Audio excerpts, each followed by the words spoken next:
Introducing the Brawl Stars Championship 2021. We're here to give you the latest scoop on the tournament, which comprises 8 seasons, each with 3 stages every month. Each season begins with the Championship Challenge, a global event where those who win 15 games before 3 losses advance to the next stage. The second stage of each season is the monthly qualifier, where players form organized teams and battle it out for points and glory within each region. And you guessed it, the third stage is the regional monthly final, where the top 8 teams from each qualifier play in broadcasted matches for even more points towards the World Finals. Now listen here, folks. Each region has allocated World Final slots. Here to help us take a regional tour is none other than our friend Spike. This year, we have 7 amazing regions competing in the tournament. Europe, the Middle East, and Africa. Latin America, South. Mainland China. North America and Latin America, North. East Asia, Eastern Europe and Central Asia, and of course, Southeast and South Asia, Australia and New Zealand. Winners take home cash from a stash of over $1 million. We can't wait to see you there.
afternoon, good morning, and good evening, and welcome back to the Brawl Stars Championship. Another monthly final. This time we're heading over to East Asia. I, of course, am Ark. This is ReddySet, and we cannot be more excited to seeing what teams have got in store for us today. Reddy, how you doing? Doing fantastic. Cannot wait to see what's been going on with these teams over the course of the last month. Of course, we're going to see it all laid out here today in East Asia. We got a lot of teams to keep our eye on as well, returning from last month. I'd say most notably, Queen Nai and Jupiter are going to be the ones that you're going to want to watch the entire way through. Just super excited to see what all these teams have been working on over the course of last month, and we'll see it all laid out here. First match is coming up very soon. It's going to be Jupiter versus Anasuta. Ark, very excited to see this coming up. Yeah, there's a lot of rivalry, there's a lot of competition. First, let's talk through the format just a little bit in case you're new to the Brawl Stars Championship. This might be your first time here. This will be a chance to kind of like, refresh your minds as to, how it's all going to be going and how teams have got to this point in the competition. Because to be completely honest, it is absolutely not an easy thing to do, let's say, Reddy. Yeah, it's not easy at all. There are 3 stages.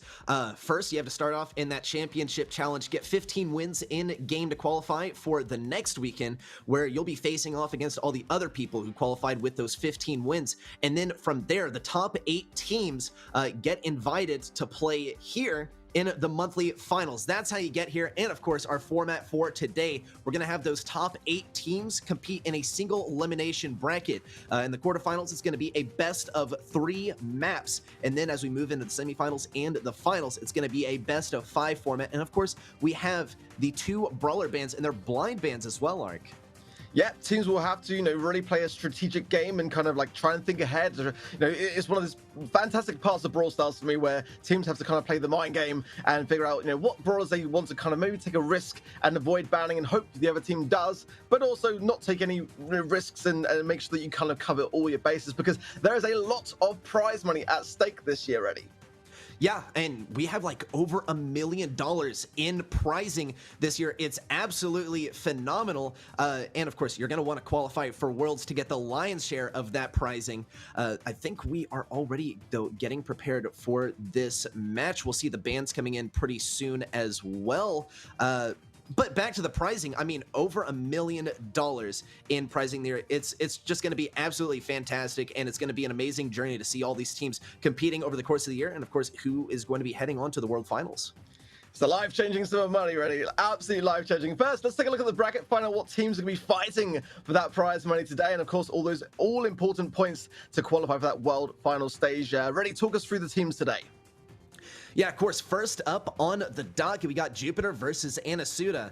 Then we're going to see Emperor face off against Crazy Lagoon. Tropa Suprema versus Taiwan team. And then our last match of the quarterfinals is going to be Queen Nai versus Panda. Tropa's probably familiar with them. They've been here under a few different names as well. From last month, it was Joker, and it's just a new name every single month. New month, new name, Ark.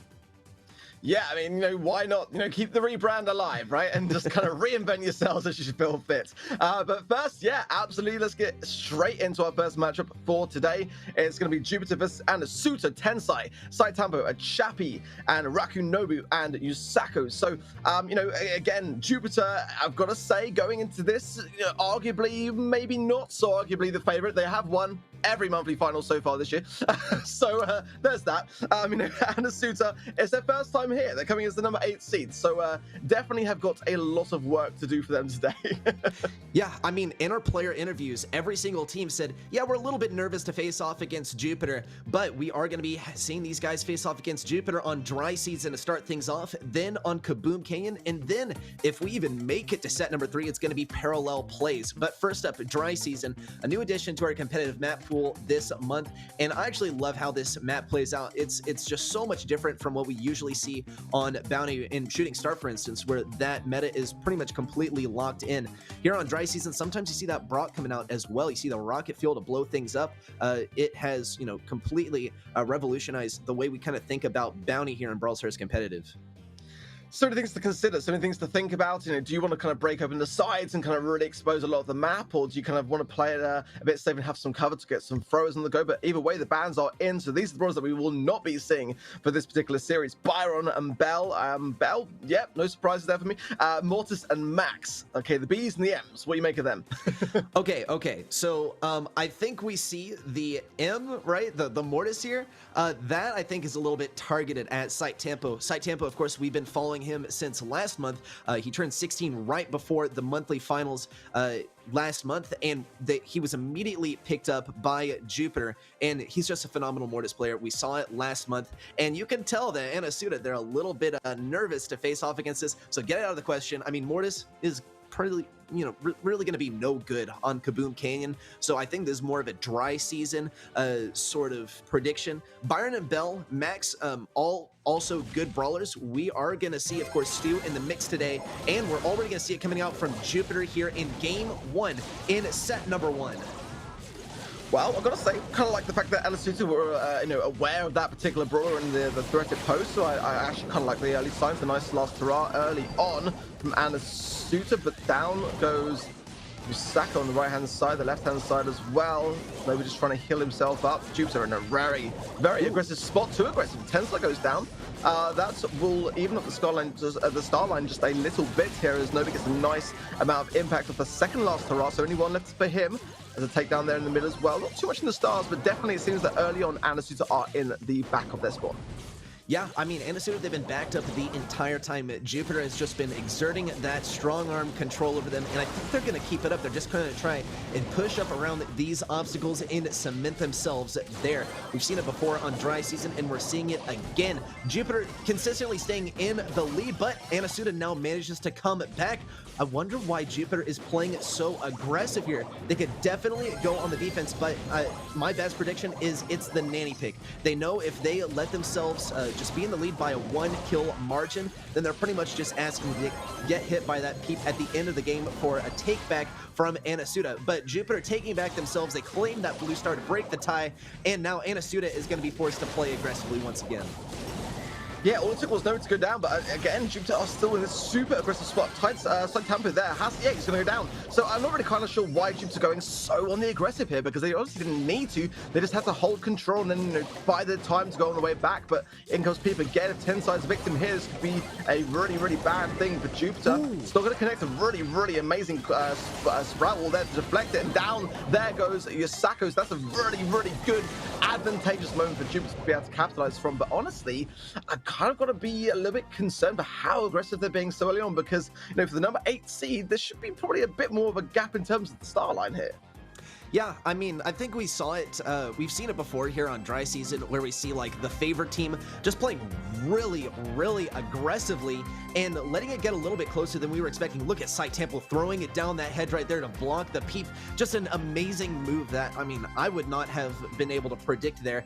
Could have used that on defense to deflect the peep, so we could see that in game number 2. Once again, here's a comparison though between the two ticks. Nobu taken so many kills there on defense. Of course, I think a Choppy here on the tick is more going for control to enable Stu, right? That's what we saw from those two throwers, is just, you know, get some control around Stu so he's able to pick up some kills. We'll see if that strategy and that comp choice comes over into the next game. I mean, there's still some brawlers that we haven't yet to see. I mean, Jin could work here quite well. We'll have to see whether kind of the East Asia meta kind of like, you know, lends itself to that particular brawler. Without Max, it's going to be more tricky, so there's that to consider as well. But definitely there's some options still available to players here. You know, we kind of like to see, you know, lots of throwers in this particular map, a lot of kind of tankier brawlers as well to kind of push people back. But ultimately, Mortis is a really good counter here, which was banned out. So again, I kind of like the way that early banning kind of game played out quite nicely here. But, you know, despite being on the back foot for the majority of that game, Anasuta did pretty well, all things considered. You know, it's a pretty dangerous spot to find yourselves in the back of a spawn with Jupiter coming in at all guns blaring. We are going to see a few adaptations. Tends to swap over to Carl. That's a pretty decent brawler for me. I kind of like Carl here. Yeah, I do like Carl here as well. Usually what allows Carl to get aggressive is, of course, the flying hook, and that is a limited use ability. It's the gadget, so we're probably going to see it used a little bit conservatively here. Another thing, I gotta, hand it to Jupiter on this stew pick, right? Because Anasuta, they're going to be able to counter the aggression pretty well with their gadgets, but once those gadgets wear off, then they're not going to be able to do much against it. Wow, and we do see the kill onto Nobu over there, despite him using the last hurrah. Jupiter, they're just throwing everything they got at Anasuta right here, and they'll just keep on attacking even through the gadget. A complete team kill as well onto Anasuta and Jupiter. They're going to be able to walk this back. A 13-star lead with that blue star as well. They're looking very clean, and a whole minute left in the match with 0 stars so far for Anasuta. Oh, down this champion. I was just about to say every single player having 4 stars, and then it didn't even get time to jinx it. As well, okay, maybe I did. So Tampa goes down with 4 stars. This star gap is getting ever closer. Down 10, so a really important pickup to keep the pressure on. As in comes a Chappie with a nice ton of value there as well. Look how aggressive Jupiter are still playing. I mean, it's working, so why not carry it on? A nice clutch hill from a Chappie and a chance to come back here. But yeah, I mean, honestly, Jupiter are just wasting no time. I don't know whether it's scare tactics or whether they are just feeling good about today, but they are looking so dominant and have spent like more time in the spawn of Anasuta than anywhere else on the map right now. Spending more time in the spawn of Anasuta than Anasuta themselves as they go down, but they might be able to take it back. Sight Tampo carrying handful of stars here. It's not going to be enough, actually. There's not enough time for Anasuta to come back here. They do pick up a bunch of stars towards the end. Arc, I gotta say, I think Poco was a difference maker from game 1 leading into game 2. I mean, game 1 we saw, Anasuta, they had a much better chance of coming back here, but Poco was able just to lay down so much control, right? And typically we do see the Poco get banned out, so we don't see these very tanky comps, right? We saw the Carl this time, but Carl a bit of a tank, call him what you want. Though here is game number 1, and I mean, here's Tensai just getting so aggressive at the beginning. This was significantly closer than game number 2, Arc. Yeah, I've got to say, looking back, I really love that Sprout from Sight Tampa there just to deflect the peep coming in as well. But yeah, I think you're right. The poker went a long way for me. I think it's very difficult when you're playing Piper to really kind of counter when you've got so many hills coming in from the team, and it just kind of enabled Jupiter to still play the aggressive game, but to have the support that they needed to kind of continue it with some conviction, because there were definitely times in that first game where I kind of felt that maybe it could have been turned, and a lot of the time we did see a bit of a comeback in terms of the scoreline in favor of Anasuta, which wasn't the case in that second game. So credit to Jupiter to keep that same aggression, but to learn from their mistakes. Yeah, and here's Tensai, of course, here on the Carl. We saw every single game, I mean, all of the 2 games, of course, in set number 1. He was playing the aggressive brawler. First it was Stu, then it was Carl, right? And I think, this is actually a pretty good tactic that Jupiter's employing here. They're going to play a comp that is good on the aggressive side of things, because if they ever fall behind, then they're very well suited to take back the game. And that's typically where we see the struggle lie in Bounty, right? Typically, it's so much easier to play on defense, and that is where you'd rather be. But this time, I think Jupiter, they did a good job of setting themselves up on offense. We'll see what they bring in terms of offense this time on Kaboom Canyon.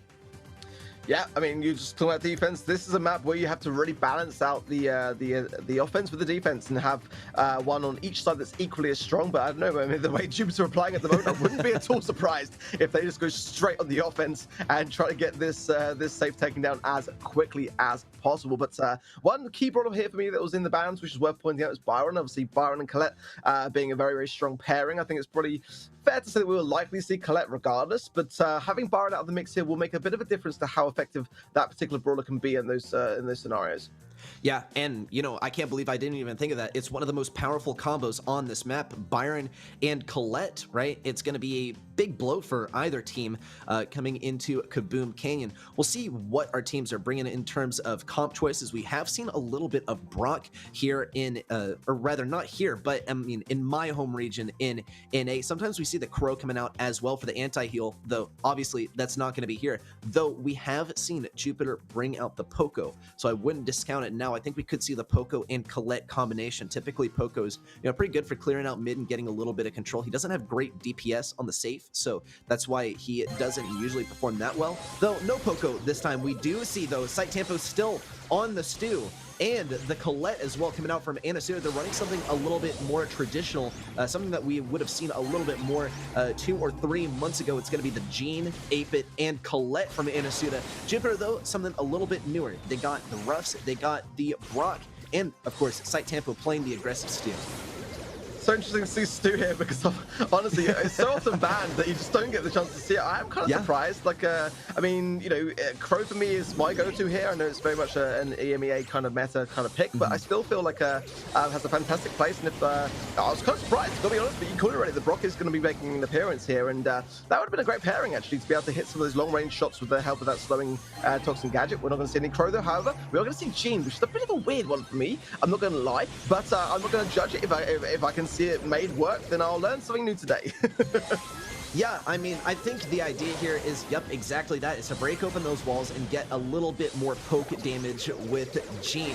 Though I think opening it up is going to work a little bit better for Site Tempo than if there had not been cover. He's able to zoom around and he's able to hit those shots more consistently. Of course, being a player who's able to juke so well, it is working out pretty well so far.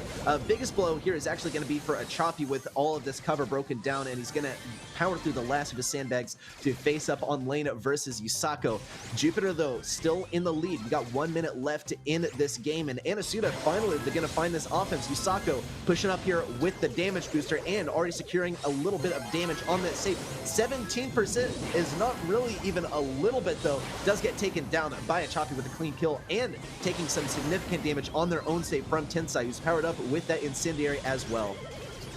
Yeah, the power that the star power for the Ruffs there being ran to his superiority. He's got the damage that was needed there as Tensai comes in with a nice little rocket fuel to get some additional damage. That is going to be it. Jupiter will take it quite convincingly so as well. I got to say they look pretty comfortable on the defense side of things. A couple of moments where you know, there was a few attacks being made, but nothing really that kind of seemed to stir them too much. Able to hold a really nice solid amount of mid control. Site Tempo was actually running Gasser Hill there as well to keep the heals coming in to stay in that kind of mid-region, I guess, you know, with Byron there, and no kind of adaptations towards Poco, which I have seen as well in the NA region. I'm kind of surprised. I kind of always wonder why, personally, like Poco here doesn't really kind of gel with me, but I do see a lot of players playing it, so fair dues. But there we see the damage to the safe much more in favor of Tensai over Yusako there, and you know, now, you know, time is really running out for Anasuta. There is only one game now potentially away from them leaving the competition today.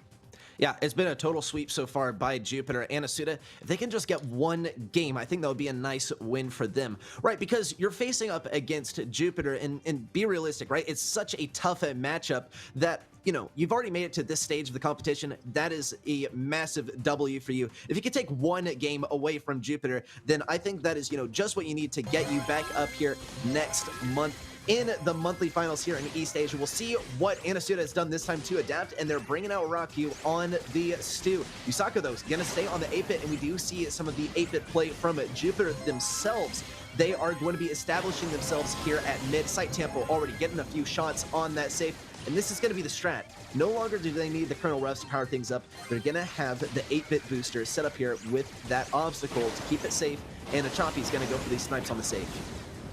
I gotta say, I like the idea of extra credits there from a Chappy, just for getting a maximum amount of value there. Site Tempo as well, using the damage booster so nicely. Just to, I gotta say, I worry. Yusako's got to be having really slow moving speed, and like Site Tempo is just absolutely laying down these shots from the safe. Tensai able to move up now on the left-hand side, and these shots do not show any sign of slowing. I mean, that is a pretty convincing lead, and I don't see it slowing down really. That is gonna be it. Jupiter with the sweep. My goodness me, very convincing today so far against that team. Yeah, I mean, Jupiter doing what they do best, right? And that is completely blow the competition out of the water, right? Just walk all over their enemy. Definitely unfortunate there for Anasuta, right? I mean, it is an accomplishment in its own to make it to this stage of the competition, make it to the monthly finals. But, I mean, you have the misfortune of facing off against Jupiter. I mean, you're 8th seed, right? You're going to face off against #1 seed. And it is a bit unfortunate, but they did show us some pretty convincing stuff.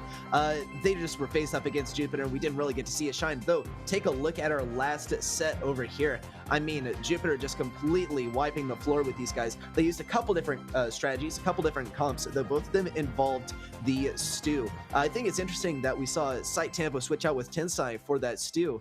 I mean, I don't know. It's not really a brawler specific thing, right? They're both able to play the brawler, so, you know, just be adaptable and switch out things as needed. Yeah, I mean, ultimately, it's a great thing when you see a team that are able to kind of like, you know, pass over the baton and kind of like, you know, sort of swap and exchange brawlers between themselves. I honestly feel like, you know, being able to be that versatile can go a really long way. I think that it only makes you stronger as a team to be able to do those things as well and to keep things fresh. And also because ultimately when it comes to bans, you know, we do see a lot of bans that are placed because of a certain player. Whereas if all players can play the same things, it kind of makes things a bit more interesting. And maybe you can kind of get away with some more riskier brawler picks to kind of like seep through the bans in that respect. But you know, that is our first match over as quickly as that we are flying through them today so far. Emperor up next versus Crazy Lagoon, and we have seen Crazy Lagoon. This is their third appearance so far. Emperor's their first time today again, so we're seeing that kind of same similar story. And if someone is a team with a bit more experience going against the team which are fresh to the table today, it didn't work out so well for Anasuta just now. What are your thoughts on this one really going in?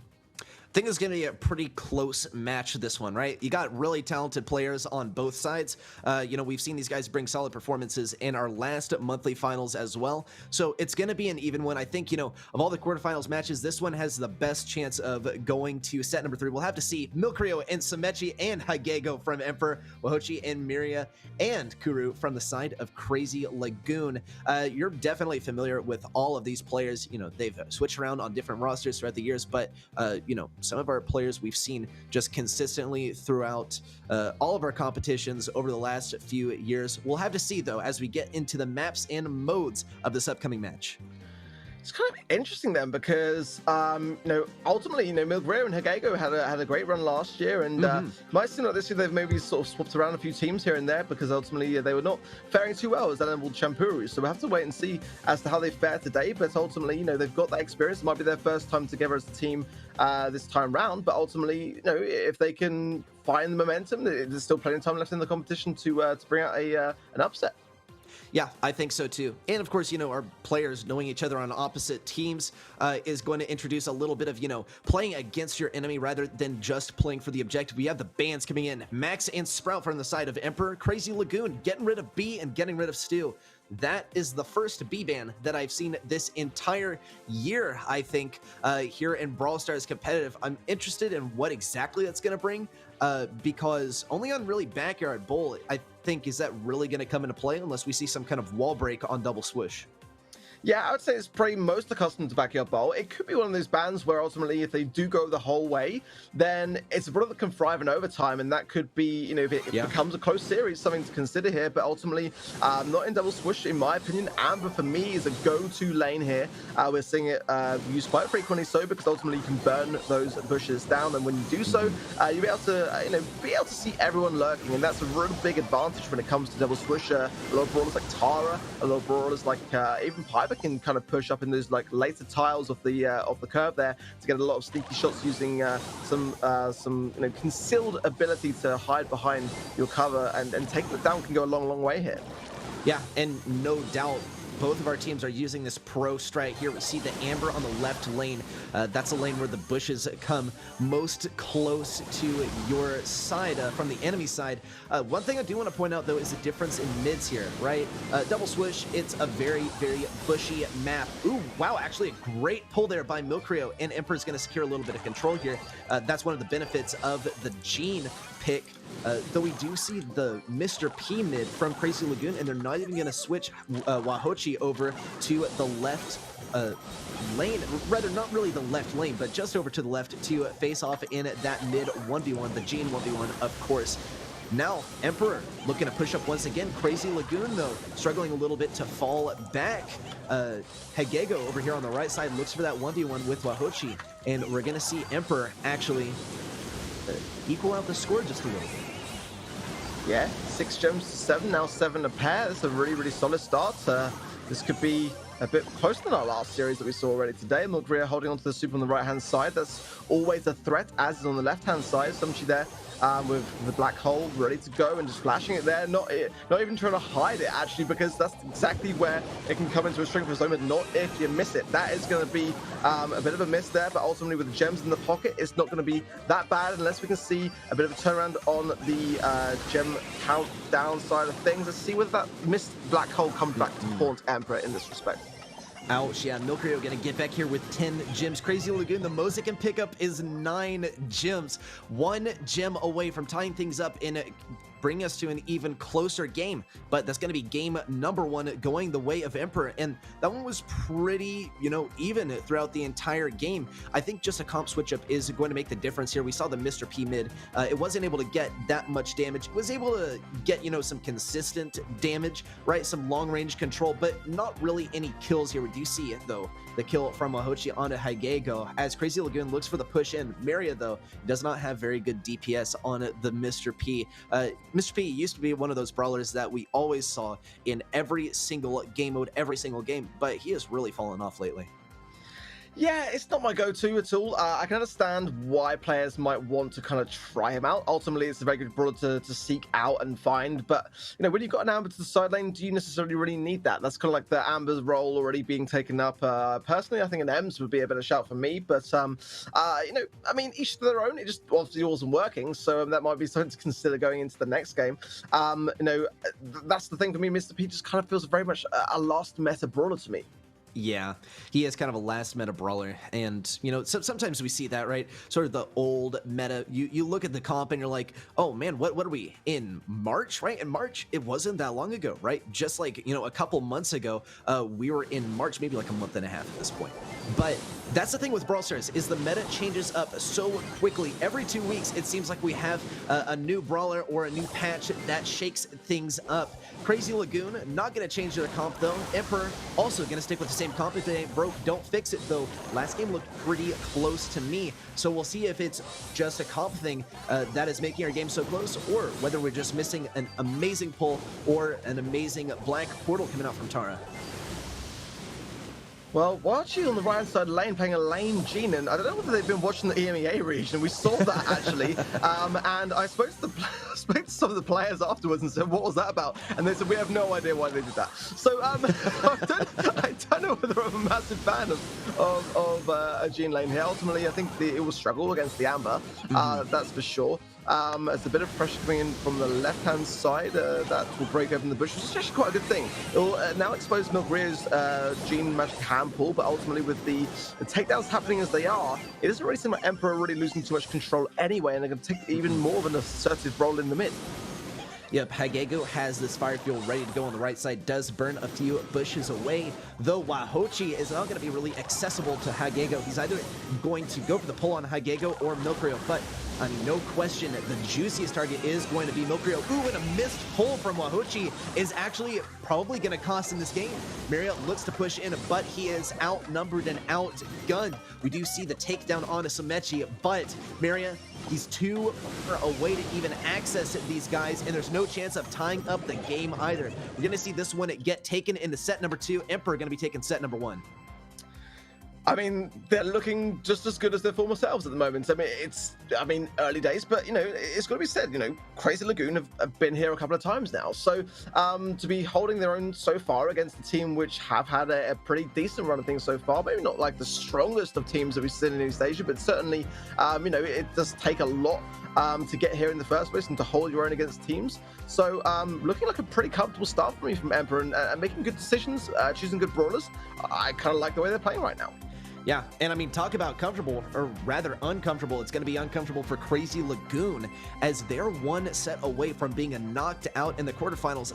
That's the thing with best of 3, right?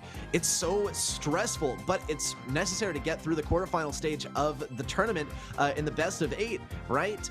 it would go on forever if we are doing best of 5s at this stage. The best of 3 is going to be a little bit rough on Crazy Lagoon, as they are 1 game away from going to match point if they don't play their cards right. Let's take a look at the stats, though. It's the Gene versus the Gene, and of course we're looking at a gym carrier versus a lane here, but I think they also do kind of speak for themselves. Wahochi really throwing himself at that Amber and did go down a couple of times. It's not really an optimal matchup, Arc. Yeah, I mean, it could be third time unlucky at the moment for Crazy Lagoon at this rate. They've yet to actually kind of get out of the quarterfinals so far, so they're looking to kind of turn things around. They're going to have to kind of rethink things through just a little bit, going into our next matchup. Ultimately, Siege is a very different game mode to Gem Grab, so there is that.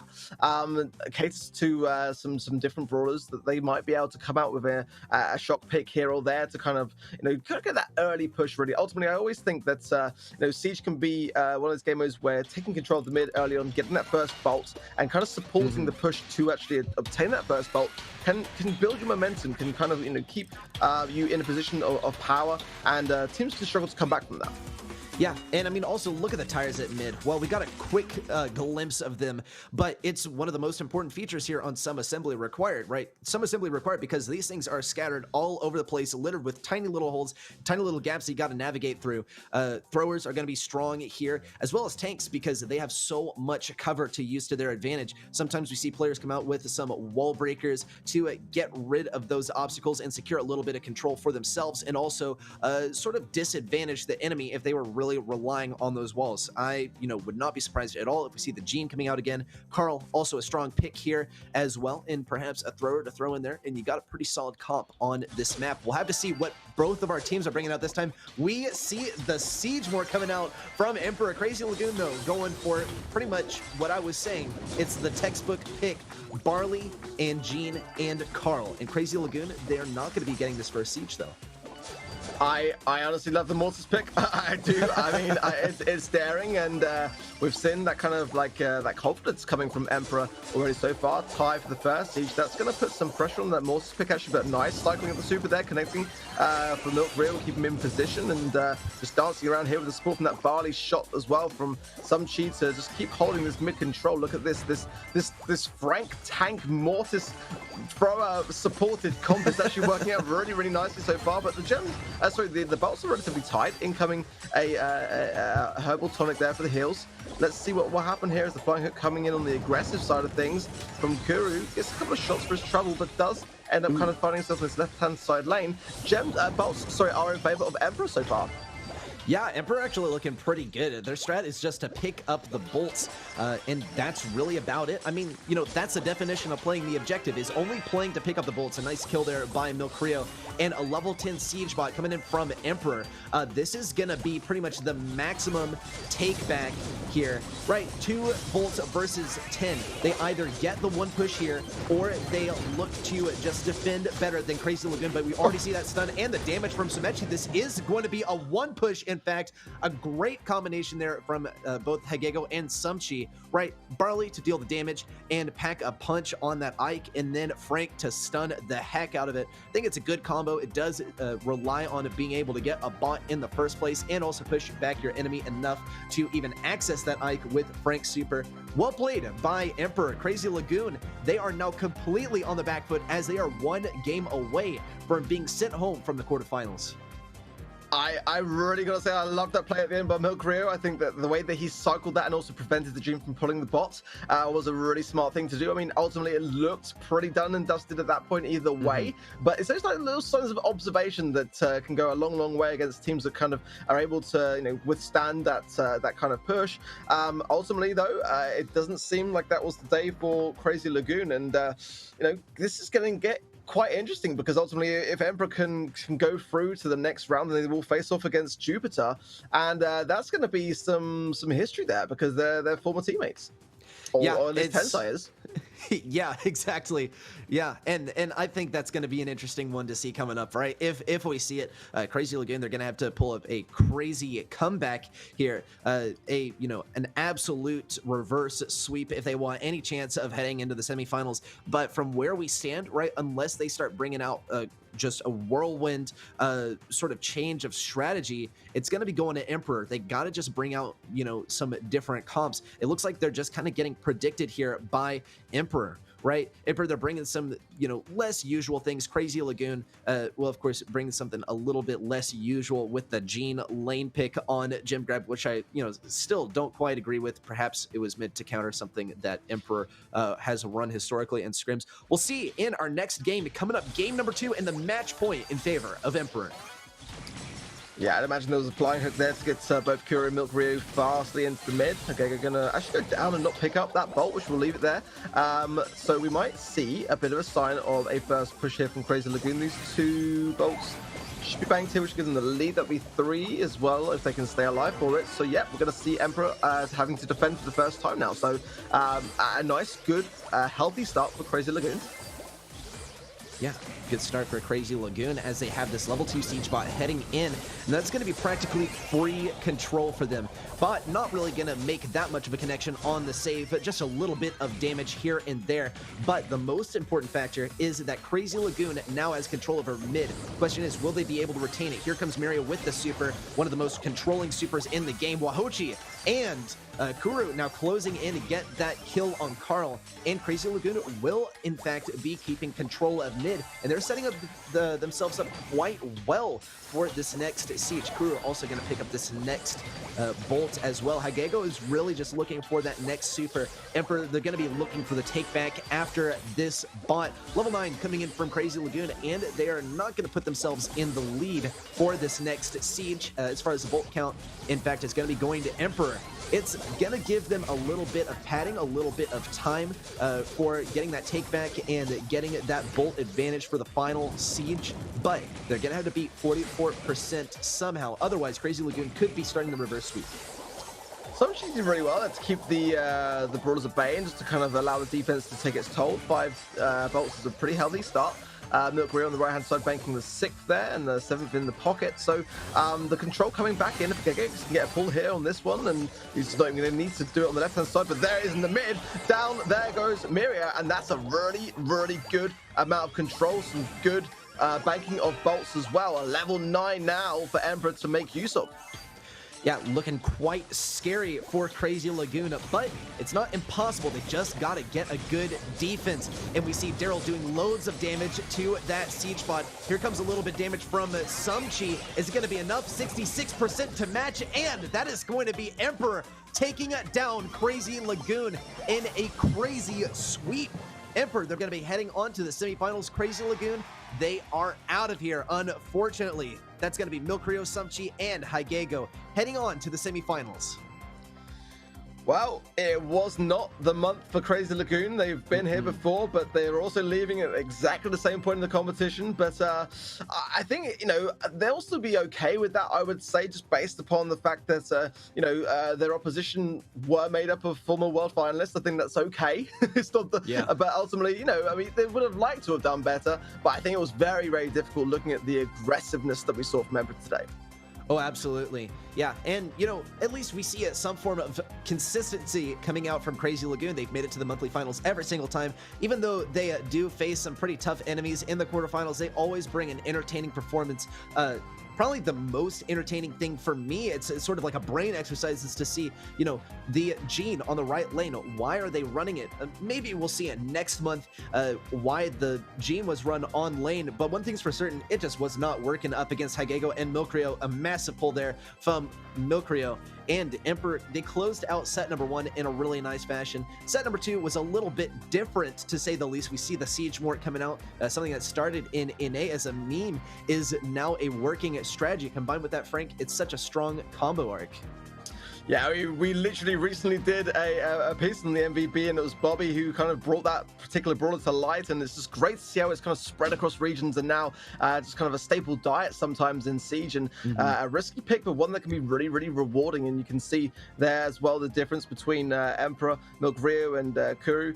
I know many more average kills on the side of Milk Rio, more bolts, average deaths as well, less, which is always a good sign, especially in the game like Siege, where you need to kind of stay on your feet and present in the mid to bank those bolts. I'm really excited. I mean, Emperor was a team that I kind of like was surprised to see now making some changes. The Animal Champur that we've seen at number 10 on the leaderboard now kind of evolving into this new formation. That's kind of exciting. I don't know necessarily what's going to happen now in the semifinals. It might be a very different month. Yeah, I think so too. We'll have to see. Our next match coming up is going to be Tropa Suprema versus Taiwan team. Tropa Suprema, of course, familiar faces here. Same players, right? New month, different name. Excited for this one, Ark. Yeah, absolutely. Looking forward to seeing how this one does fare. Reddy, we're going to actually wave goodbye to you, so you're actually going to be in for this game, but we'll be coming back to you very shortly. We're going to bring Teddie in from the wings after these messages.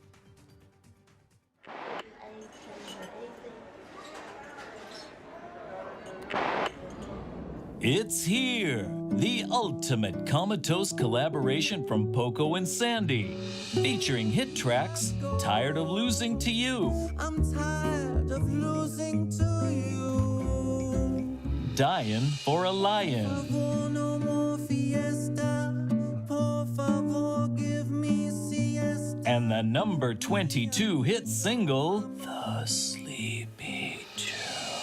little brother, say no word, sleepy to Sleepy Tunes.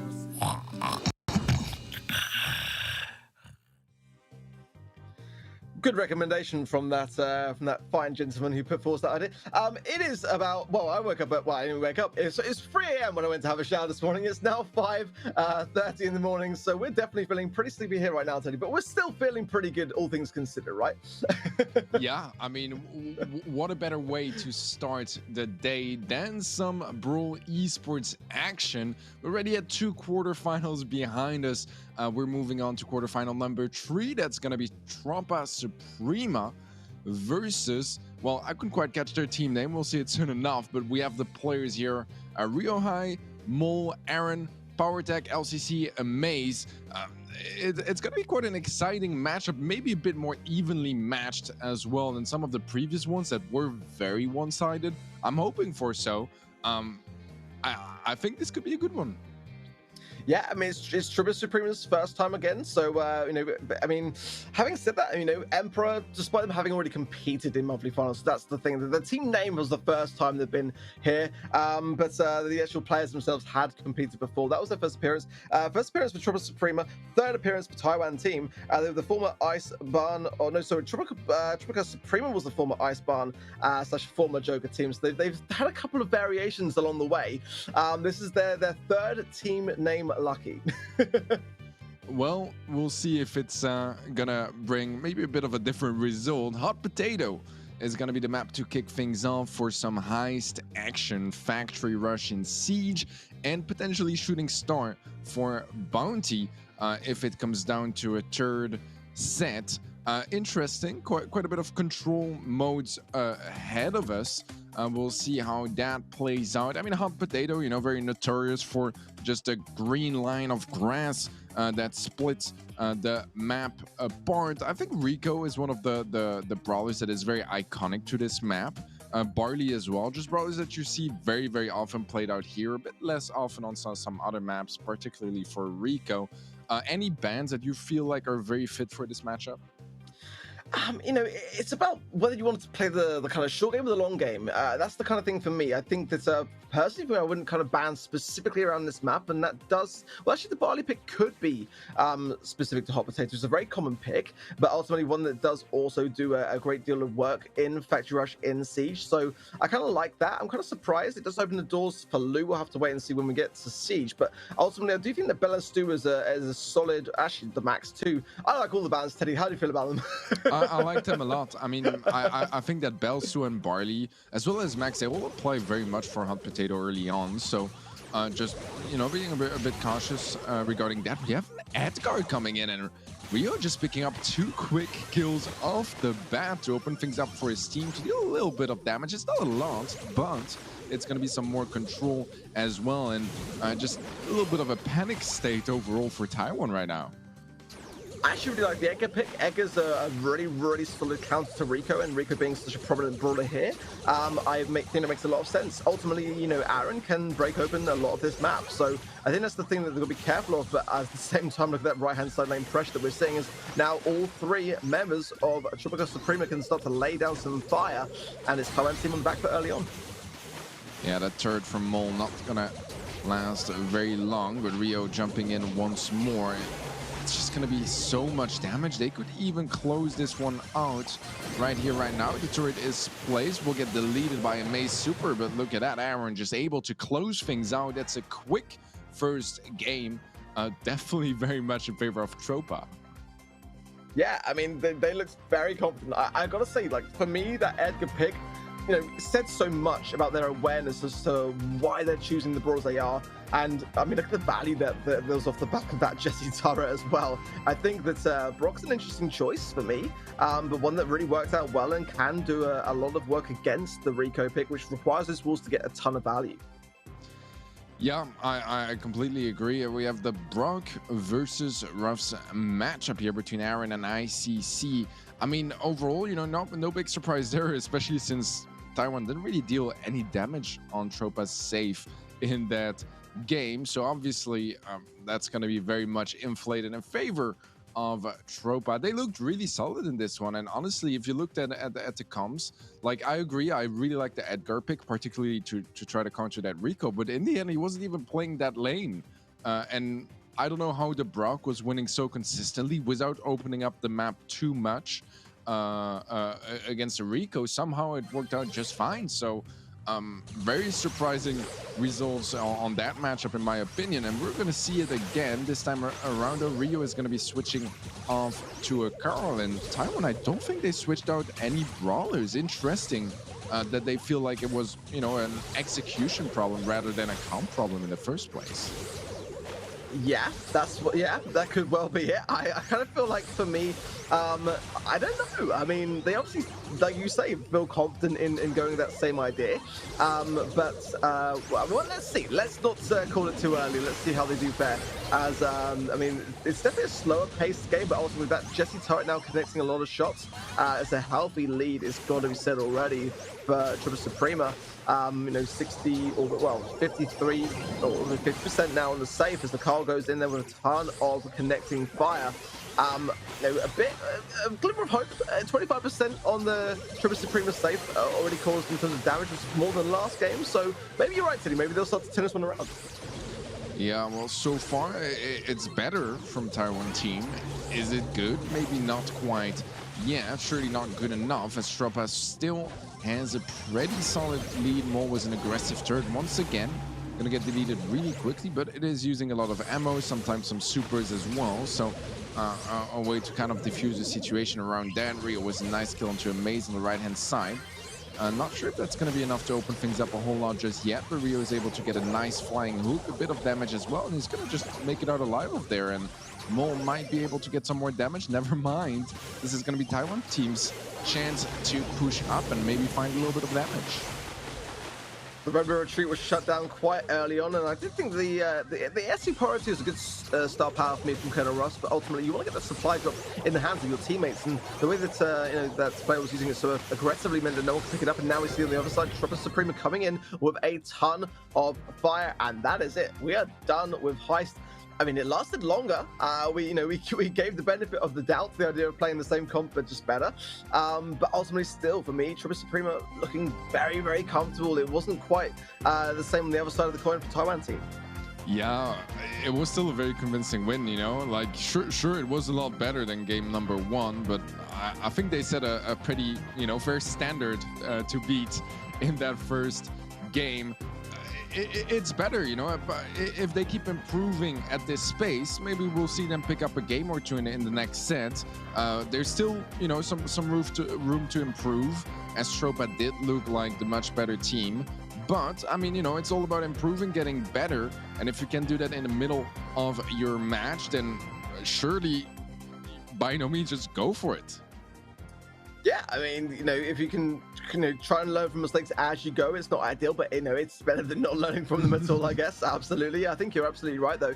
I mean, it was better, but I don't think it's quite good enough at the moment. I think the Taiwan team really need to up their game, start to kind of like, you know, make some big changes and kind of be a bit daring, try to adapt a bit more in terms of their choices. You know, I kind of liked the brawlers when we sort of saw them for the first time, but ultimately there was some quite clear counters for me, which were going to cause some problems. And, you know, despite seeing the Egger, they didn't change away from the Rico, and that could have been a brawler which was played for a second time, and it wasn't.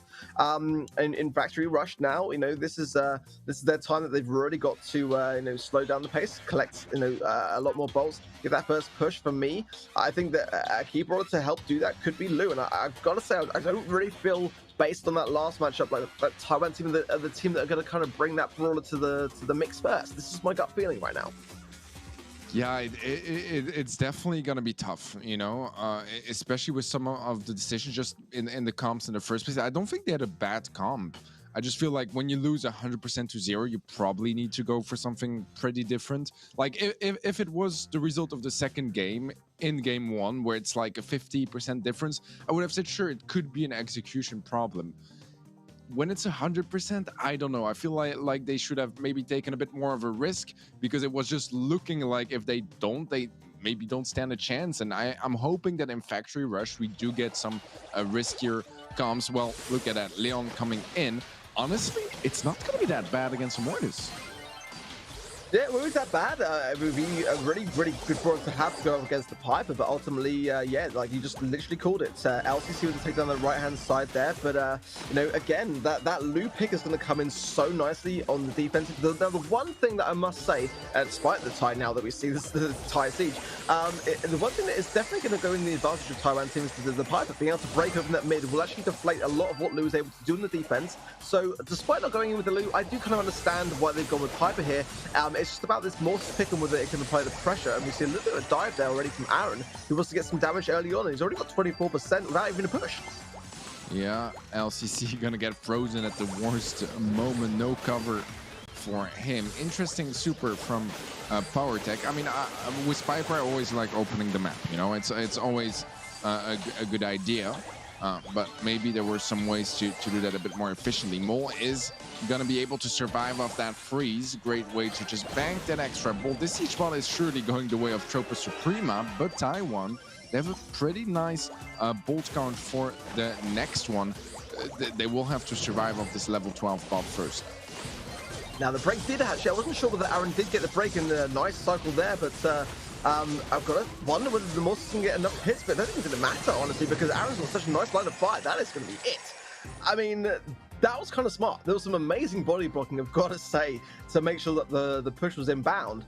But a ton of work was done without even a bot present. Aaron was just kind of diving in the early stages, and it really, really came back nicely. Leon, for me, is an odd one here. I don't think it served as well as they were hoping it to do, but yeah, look at this. Tropa Suprema already on match point then, and looking really, really good. Yeah, man. I mean, honestly, I kind of like the Leon pick. I feel like it did work pretty well against a Mortis, but it's true that the advantage of a Mortis in that situation is that it doesn't even need to go for the fight, right? It can just move from bolt to bolt, kind of just hop in, hop out, and not really go for pure 1v1 duels, which without a super he surely will lose against Leon. So I don't know. I feel like overall here, what I found the most impressive is that off one siege bot level 12, they were able to one push it with a Mortis, which is like the worst brawler in the game to deal damage on the Ike. I just find that so crazy, right? Because it went so fast, and sure, Brock deals a lot of damage and Lu as well, but just how? I mean, ultimately, being able to break open that defensive layer early on was a really, really good move from Aaron. He used the rocket fuel to make sure the bot had a really direct line of shot going in. We're going to see the Mortis counted on the other side with another Mortis. Gold Mortis this time, so it's actually Night Witch Mortis, which is superior. And I would definitely agree with that statement. Let's see, though, at the same time as the map continues to get broken up by Power Tech, whether this lack of cover is going to affect Tropa Suprema in any way at all. Well, right now, it is gonna be some awesome primo action, but the level 1, level 4 siege bot it is gonna get to that eye. That's gonna be some nice early damage, actually some pretty decent damage, all things considered. And look at that, they're going for the full dive. They're trying to finish this one off, and I think they might do just that. Aaron doesn't quite go for the final shot. Mole just playing around. He could have just dived on the eye, right? Yeah, and if he had it, probably would have been one of the fastest games of Siege in the region. Yeah, I mean, Tropa Suprema now are literally, quite literally playing with their food. They have done enough. I'm sure they feel it. And look at this. I think Aaron can just tank this all the way in.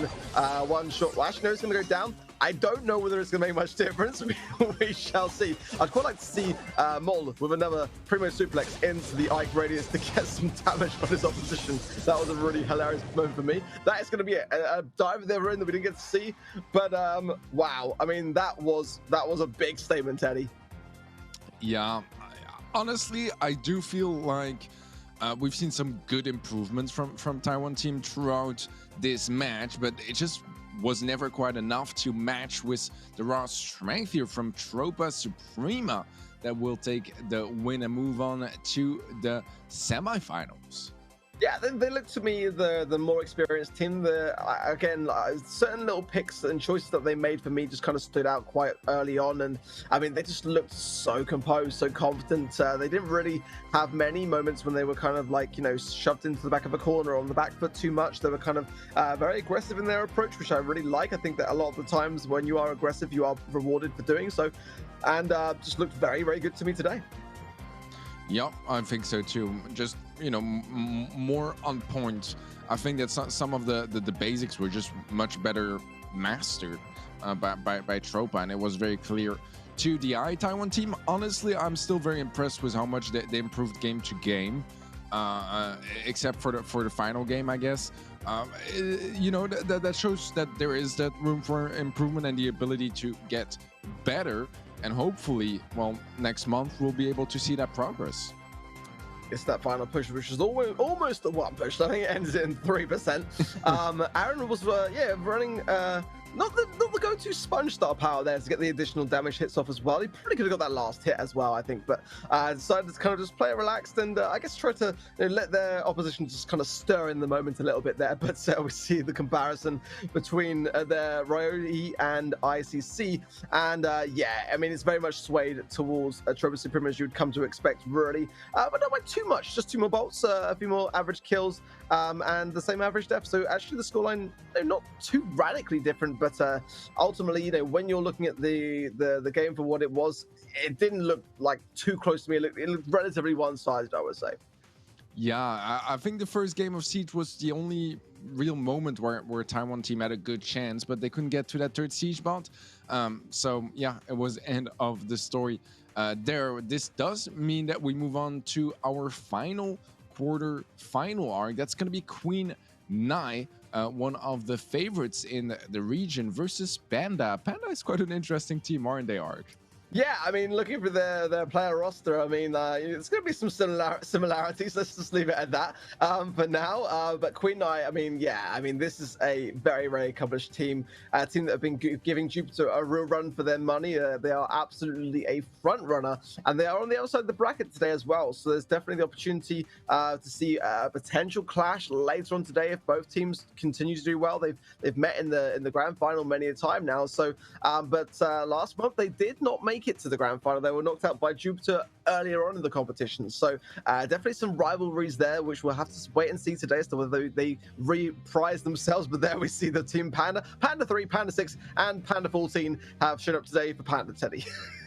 Well, at least it does seem like they're on the same page, right? So hopefully this can apply to their teamwork and synergy, and they're all like one mind. I don't know. We'll find out in game. Yeah, I mean, it's gonna be an interesting cast. It's gonna be an interesting one. I mean, yeah, but I mean, ultimately, if you've got your branding, you know, you probably want to stick with it and really milk it for all it's worth, and that's what we're seeing from Panda. But ultimately, you know, don't let the player names deter you from the fact that Queen Nai are definitely going to be, you know, taking this very, very seriously today. They've got a number of points behind them now, so they want to continue the momentum in this competition. Yeah, I was just thinking about something completely random, right? But usually, like a team like I'm thinking Tribe Gaming, they will have like Tribe in front of their name, right? Is Panda gonna be like Panda 14 or 16 or whatever it was? Like, is that how this is gonna work, Ark? I just think it's great marketing. I just genuinely feel like, you know, sometimes you'll get like a little acronym of the team name with a little slash followed by the player name. This time around, nah, not at all. Just straight in there with a reprisal of the team name. Stu Bell is the band for Queen Nai. Barley and Max. So actually, I think, correct me if I'm wrong, but identical bands to the previous game mode matchup. Sorry, Queen Nai. Yeah, I like them again. These are the same bands, and I think that they kind of work well here. I guess the question could be rather like, what brawlers could they have banned that they didn't, and what can we expect to see coming up? Yeah, I mean, I feel like they got most ground covered, to be completely honest. Just, you know, in the first place, if you remove Stu and Bell, you're already, like, removing most problems. Then besides that, it's only, like, adding some extra layers of precision to those bands. And I'm happy with this. I don't think there's any, like, very, very heavy hitters. I mean, Carl is going to be a really solid option. But that's about, you know, one of the only brawlers that I expect to really shine throughout this matchup.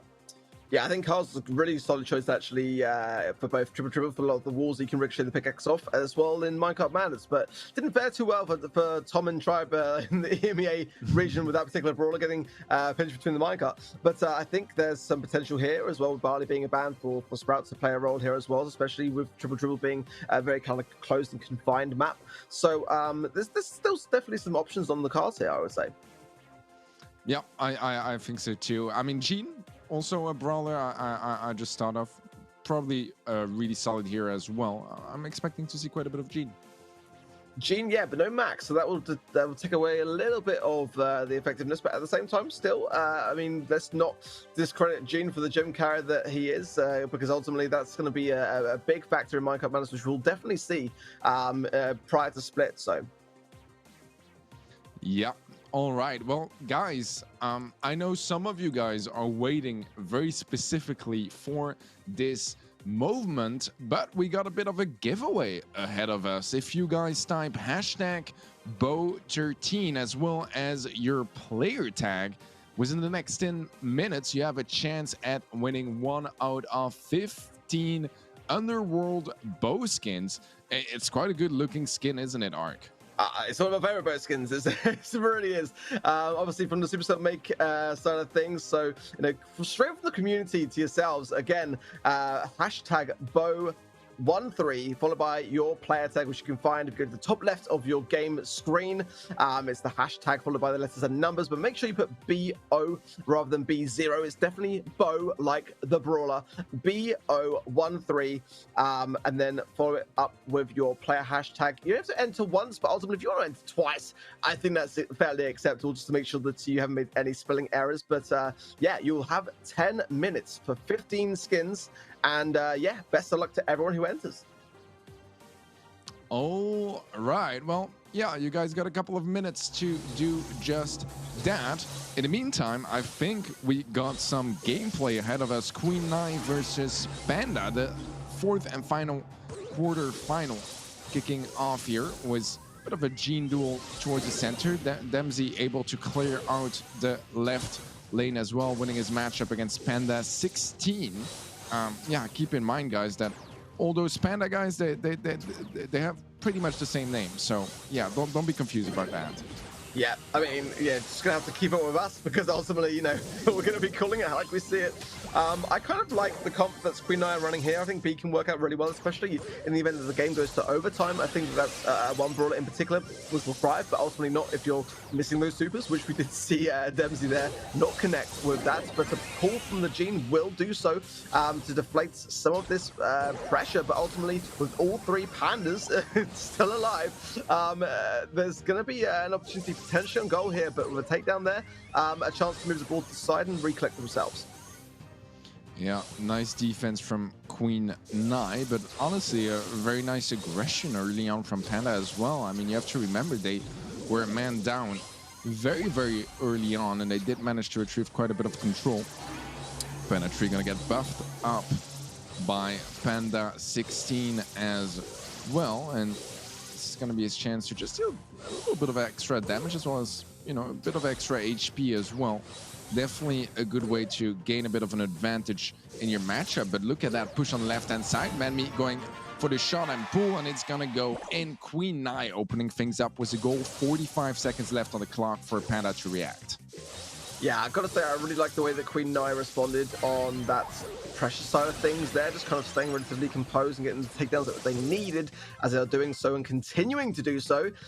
Straight off the back of that goal, 30 seconds remain, but they've got the lead already. They haven't really necessarily got to push up to get a second goal. They can just maintain the mid and prevent the push from Panda in the next 20 seconds. This is a really, really good spot for them to hold. Yeah, I really respect that decision as well. Played safe. There's only 25 seconds left. No point going for a second goal here. 5 more seconds. I don't think there's any time to make anything happen for Panda at this point. It's going to be Queen Nai to pick up this first game. Honestly, I don't think this one was very one-sided. I think that Panda had some really good chances. They just weren't really able to pull off that execution, that push, and Queen Nai just much more efficient to that aspect. I mean, Queen Nai had one push and it was a goal. Yeah, I think they were utilizing the supply drop pretty well for the most part. Panda 6 and 3 there on the right hand side were souped up, and that goes to show a lot of survivability. It was just that moment there where I think that, you know, if Panda, I want to say 14, had been a little bit closer on the goal line there, that would have been saved at the line actually, despite the gene pool. So just gonna be a little bit aware of their positionings here and there, but ultimately, like you say, I think they're a bit more of a closer matchup here. If they can kind of like learn from a couple of those mistakes and you know, maybe look to copy some of the brawlers or mirror matchup, or just kind of go with some counter ideas. But for the most part, skill-wise, they look pretty good for me. Yeah, I think so too. I mean, you know, we've had some troll teams here and there with some interesting names and some interesting players. I feel like so far Panda hasn't really shown that in their gameplay, right? Playing very serious, some very good potential. I think it's really about the conversion, being able to get a goal out of a whole push, a whole build up, a whole execution. It's nice to have that ability in the first place to get such a push and a build up, but you have to be able to convert that into a goal, into completing the objective. Otherwise, sure, you have a lot of control, you get some kills here and there, but in the end, that's not going to win you games unless you can convert it into a proper, tangible goal. You've really got to synergize with your teammates and work together and make sure that you're just covering all your bases. And I think maybe potentially some lack of communication on the side of Panda there, because they didn't kind of spot the gene pool early enough for me, because that's quite a common thing to do, is to push the ball forwards and then, you know, immediately use your magic hand to pull someone forwards through the ball. So it's not a new tactical strategy here to be seen. So just maybe some things to learn from there, but the rough sandbags will prevent Dempsey there from being able to connect with the amplified shot. He's going to have to settle for that and just kind of get the takedowns of these sandbags on the left-hand side here. Everyone's just kind of feeling each other out at the moment and just trying to earn the supers as quickly as possible. But Dempsey's the first to show sign of, well, actually, no, Marlix on the right-hand side also showing signs of weakness as well. It's a really, really strong push from Panda. There's good slowdown, but will it be enough? That's the question. Well, it's looking like a goal to me. Panda 3 to score it in. And that's going to be Panda kicking things up with the lead. Well, we were talking about, you know, the execution not always being on point in game number 1. This time around, much, much better. One push, one goal. That's how you want it.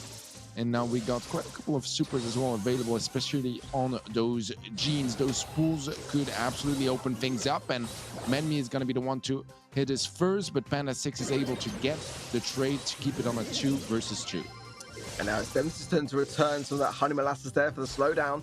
I did like the way that it was attempted on the defense side of things, but didn't quite avail. But I've got to say, Queen Nine are in a pretty good spot. They can just confirm a kill here or there, and a good shot from Dempsey will go a long way to doing just that. Panda 3 goes down, the result, the amplified shot as well. Can the ball make itself go further forwards here? I love the pressure from Dempsey to slow down. Oh, but Panda 6 with the line, really clutch save.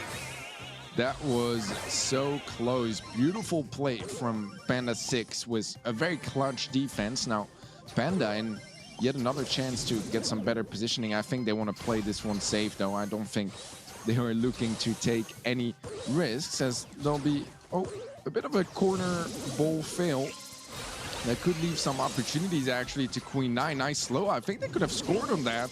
Menmi pushing 4, 3 versus 1. This surely has to be going in, and no one left alive for Panda to defend. 15 seconds left, and we are going to overtime. This is going to be quite nice for Queen Nai. That B is absolutely going to be shining in that setting. See what's going to happen. Yeah, I got to say that is one brawler in particular that is going to absolutely thrive. So could Panda 3 potentially, if they can get Flying Hook. They've been reserving it, which is a great idea.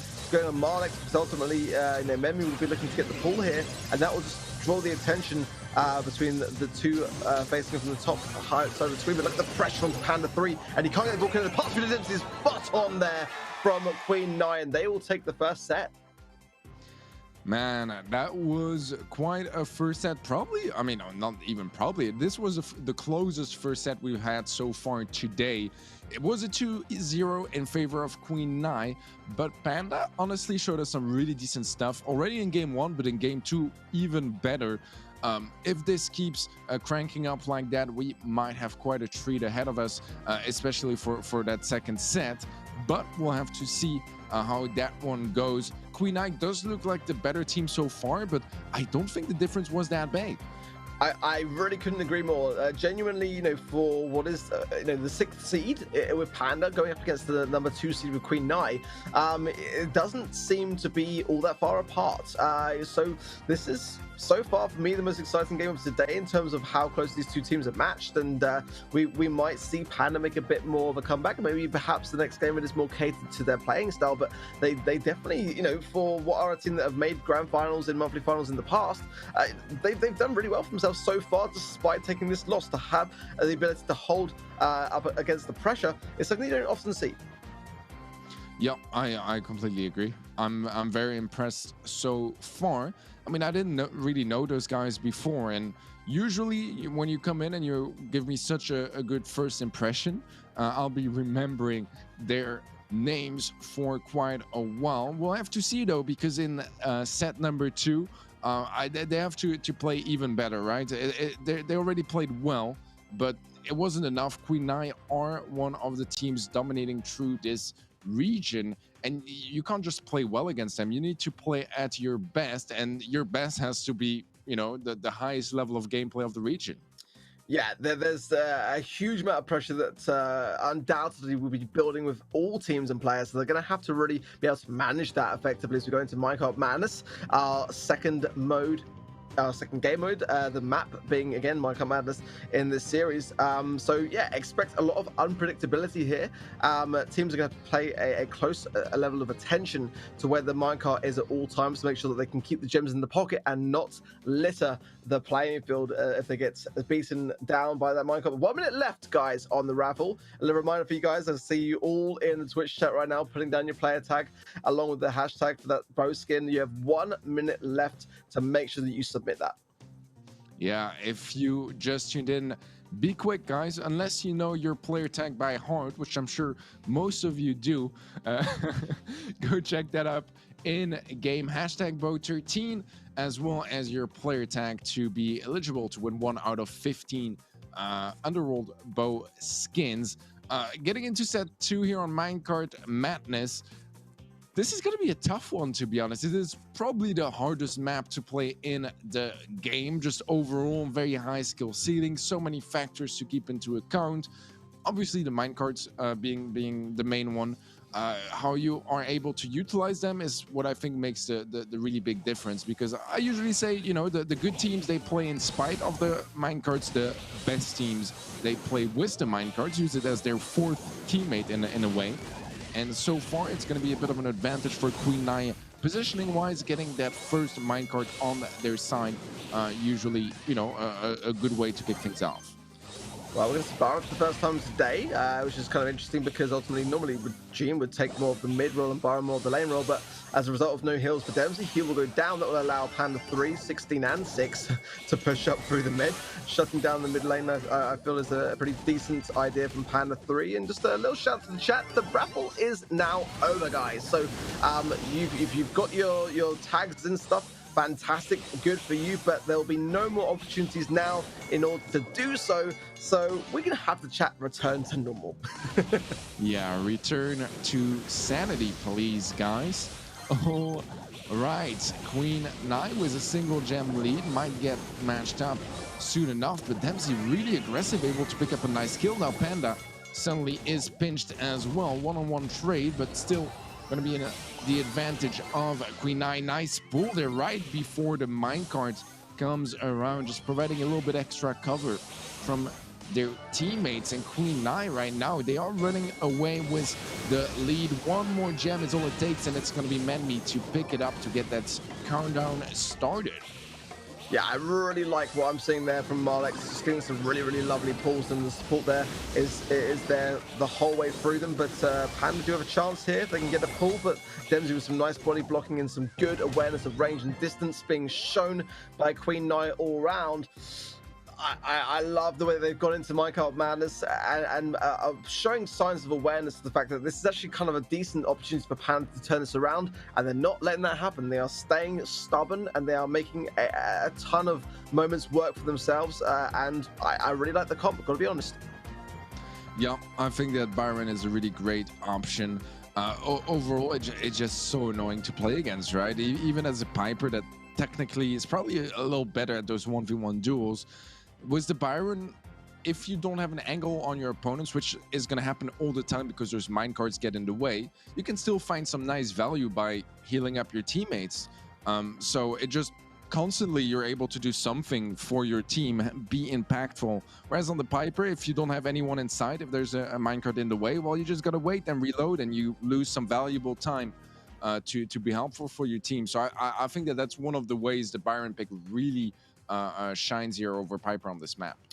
Yeah, and that's definitely for me as well, something that I feel like Panda have got to change ultimately. I didn't really see much there really kind of working on the Piper side of things. And don't get me wrong, I'm the biggest Piper advocate. I really will find any excuse to play her wherever I can. But I think it's the tricky brawler to make work on this particular map. I think Jean is a much better go-to in the mid for gem carry purposes, and I think that you know, being able to utilize the magic hand and really kind of turn the game when you need to.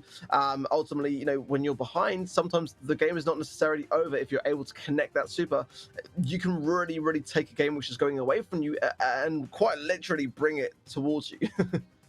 Yep, I completely agree. I think that Jean is, you know, one of those brawlers that has the clutch factor, that can single-handedly turn around a game, and that just constantly puts pressure, because if he has a super, he doesn't even need to use it, right? To a certain extent, his opponents are going to be very scared. They don't want to be the one to get pulled, the one to give over control, especially for a gem carrier that holds on to those precious gems. So I like that a lot as an option, and I feel like that should be potentially brought in here, especially since it's not banned. I feel like in most regions it is kind of the go-to mid here on Minecart Madness. Yeah, I mean, you know, it's just a really great idea for a gem carrier. Ultimately, you know, when the minecart comes around and forces your position back into their spawn, it's a great time to hunker down, you know, beneath the star power of magic puffs, to kind of like all heal up and be at that maximum capacity, ready for the oncoming push, which is inevitable. And then you can kind of all separate out and kind of go back to your kind of more standard mid and side lane formation. You know, I've got to say, I don't mind Piper. I don't think she's like the worst brawler. I don't think it's like a mistake to go with her. It just wouldn't be my go-to here. I think that Jean can kind of offer a bit more. And ultimately, you know, if you're going to go with Piper, you've really got to break the map open early. And that doesn't kind of always fare well with Sprout, who kind of works really nicely with being able to kind of add an additional wall between a lot of those little tiny kind of like 4-tiled gaps and 6-tiled gaps down around the spawn areas. So it kind of like almost goes against the idea of Sprout. Yep, I completely agree. And interestingly enough, earlier we talked about Jean Lane. It does seem like Marlix is going for that once more on the left-hand side. Definitely something you don't see a whole lot. I think that it just shows how strong Jean is, because he is traditionally very much a mid-brawler. And the fact that he is still very much viable in lane shows that he's in a really, really good point in the meta right now. He's very, very strong. And Marlix is so far able to pull it off quite well, getting some nice tags from afar. And with Jean, especially against something like a Piper or B, what's really nice about the matchup is that you don't even need to focus on your aim, because you're going to hit your shots no matter what, because they spread out. You can just focus on dodging, and that just gives you a bit of more consistency in your matchup. Well, Dempsey now holding the gems is not the ideal person to be doing so, but at the same time, if Memi can come out of this spawn, he gets taken down with a nice homemade recipe there. I think Marlix though coming with some body blocking. Yeah, Panda is not going to be able to get out of that scenario. Panda 6 force back again as well with the lamp blow out there, and this is looking like a comfortable countdown for me. Dempsey is not being contested at all. Yeah, no one even nearby. Marlix playing around trying to hug that minecart. We've seen plenty of times how dangerous that game can be, but obviously this is going to be the win here for Queen Nai. Strong performance on their end. Marlix, Memi, and Dempsey are going to be moving on to the semifinals to fight off Tropa later on.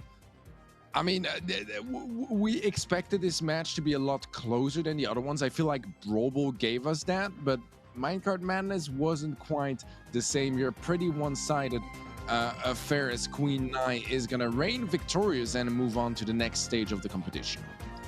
Yeah, I think just like it didn't take much really for me. Just like pretty much just only one brawler in terms of difference. Everything else was pretty consistent. In you know, Brawl Ball it was the B pick, and in the Minecart Madness it was the G pick over the Piper. But honestly, you know, those were not really the biggest reasons. It was just something that was noticeable more so than the skill gap. But I gotta say, I think that Queen Nai were kind of playing pretty well today. I think they were connecting with a lot of gene pools. They seem to be communicating better as well, with a lot of times having more support shown through the way that they were playing. And I would say that they deserve this victory for sure. Oh, I think so too. They showed a really strong level of gameplay. I think that Panda was impressive. I think they showed us some good stuff. I just think that for the longer term, they need to show us more of that good stuff, more consistently, getting those nice plays. Brawl Ball was definitely where they shined. Some of our stats here, Marlix, the main gene here for Queen Nai, was just overall, you know, a very solid KD, which usually, you know, especially in a match like this, just makes the difference. If you're able to get a lot more kills, you're gonna get a lot more wins, and that was a pretty solid performance overall from Queen Nai. Alright, this is gonna lead us towards our first semifinal.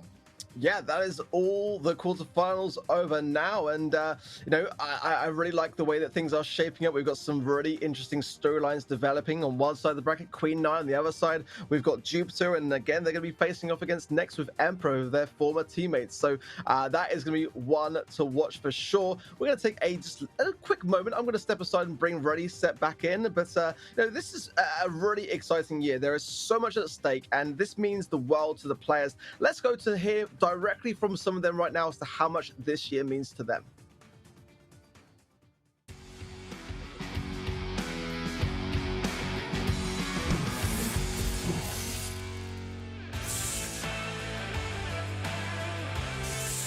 Возможно, я бы сказал, что у нас все те же цели. Давай я тебе с двумя предложениями скажу.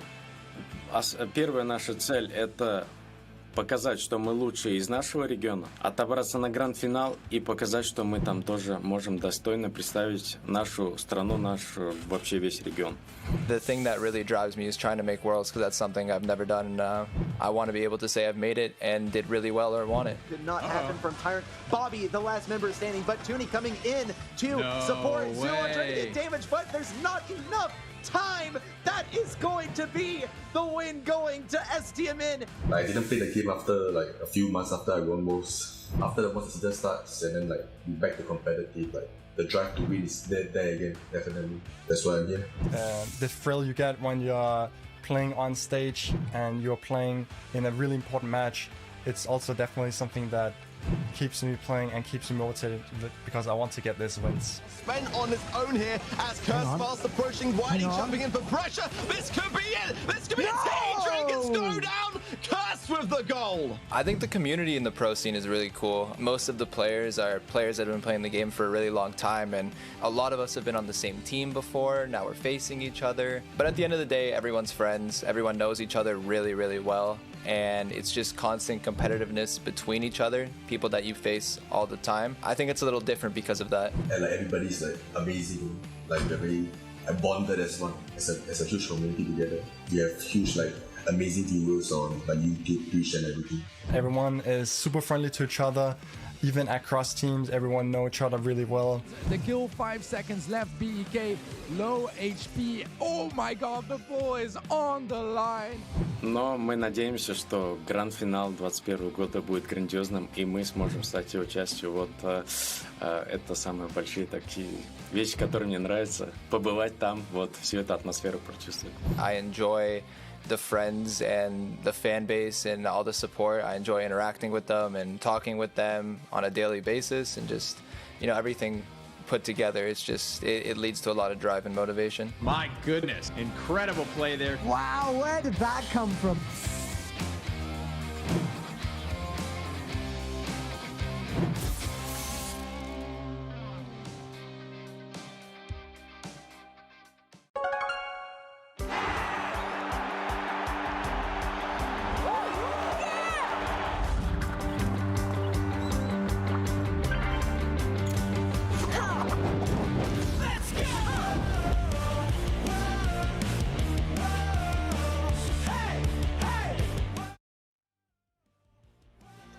Welcome back, everyone, to East Asia.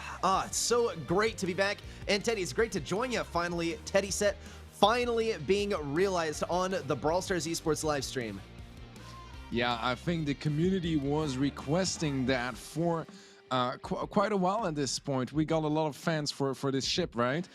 So excited about this one, particularly excited about this match.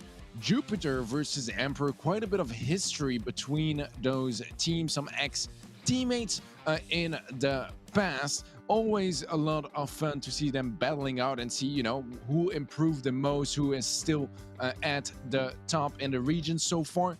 Jupiter has been really dominant this year, but Emperor are a really, really solid team as well. And I wouldn't be surprised to see this match being quite intense. Yeah, I mean, when we talk about Emperor, we're talking about practically the reformation of Animal Champeru from, of course, 2019 World Finals. You know them. They went pretty far. Jupiter, though, I mean, they need no introduction. They've done so well so far here in East Asia, and already they've shown off what they're made of in the quarterfinals. And I think sort of the anticipated result is, once again, that we see this sort of Jupiter Queen Nai match in the grand finals, but it could very well change. It comes down to these two matches, and we're going to see Jupiter versus Emperor coming up pretty soon. Our bands will be rolling in any moment now. And also, of course, you guys can support, or rather submit your predictions for who you think is going to win using the proper hashtags in chat. So we'll see who you guys think are going to win the monthly final. Make sure you submit your predictions with the proper hashtags, and we will touch base a little bit later once all of you have submitted your votes. Yeah, make sure that you use the appropriate hashtag. You know, hashtag EMP, hashtag JupWin, hashtag Queen Nai, and hashtag Tropa Suprema. Any other hashtags are not gonna be working, and this is for who will win the entire thing, not just this match, guys. So keep that into account as well. We'll have the results of that soon enough. We'll see if it's in line with the caster predictions. ReddySet, if you had to go for one, you know, it's all about the predictions right now. That's what everyone is going to be talking about. Who do you think is taking this one home? You know, I'm always a supporter of the underdog, right? I really, really want Queen Nai to take the win this monthly finals, but I think, yet again, it's going to be Jupiter. They've looked so strong today. Your players from Jupiter are going to be Tensai, Mameshi, and Site Tampo. Emperor, once again, bringing out Milkrio, Sumshi, and Hagego. I mean, just amazing players across the board. Can't wait to see what Emperor brings out versus Jupiter. Maybe we'll start to see and get a bit of an idea of how Jupiter is going to perform in the grand finals, if they even make it. We'll see. We'll see what Emperor's got to bring.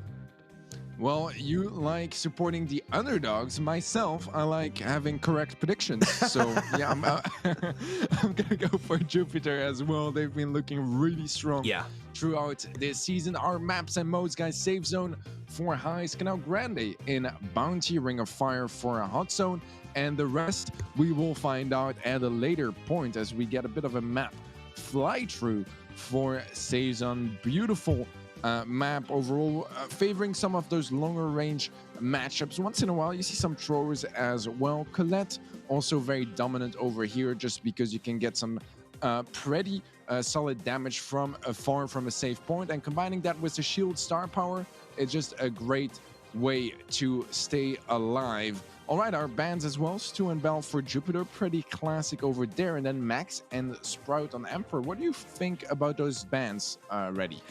Yeah, I mean, Max, absolutely a targeted ban towards Jupiter. I mean, typically would say, okay, you know, that's a pretty normal ban, right? It's pretty solid.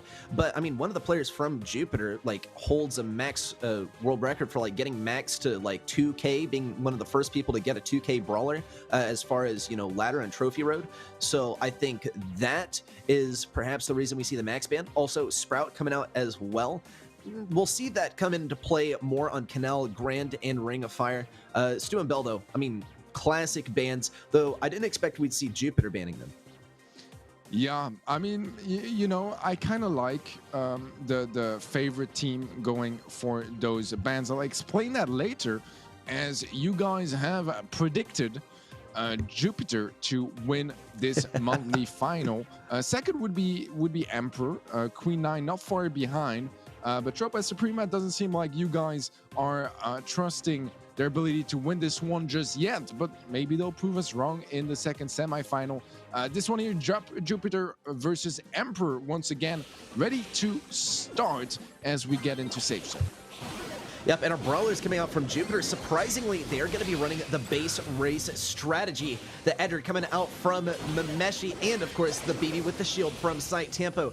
Already, though, some damage rolling in from Emperor. The question is, are they going to be able to out-damage Jupiter? We just got to see enough damage. Loads of damage coming in on the safe from both sides, though. Jupiter obviously leading by just 12, now 16 percentage points here. Tensai keeping up control on the safe. Milkrio trying to keep up the defense, but Site Tampo and Tensai, they just won't leave. It's why this composition is so strong. You're able just to establish this permanence on the safe, right? You're never able to be safe from the enemy who's on the safe, right? Your respawn point is right next to the safe. I mean, very, very convincing win there from Jupiter to start things off so quickly, practically just like a 40-second game, and already Jupiter in the lead in this game.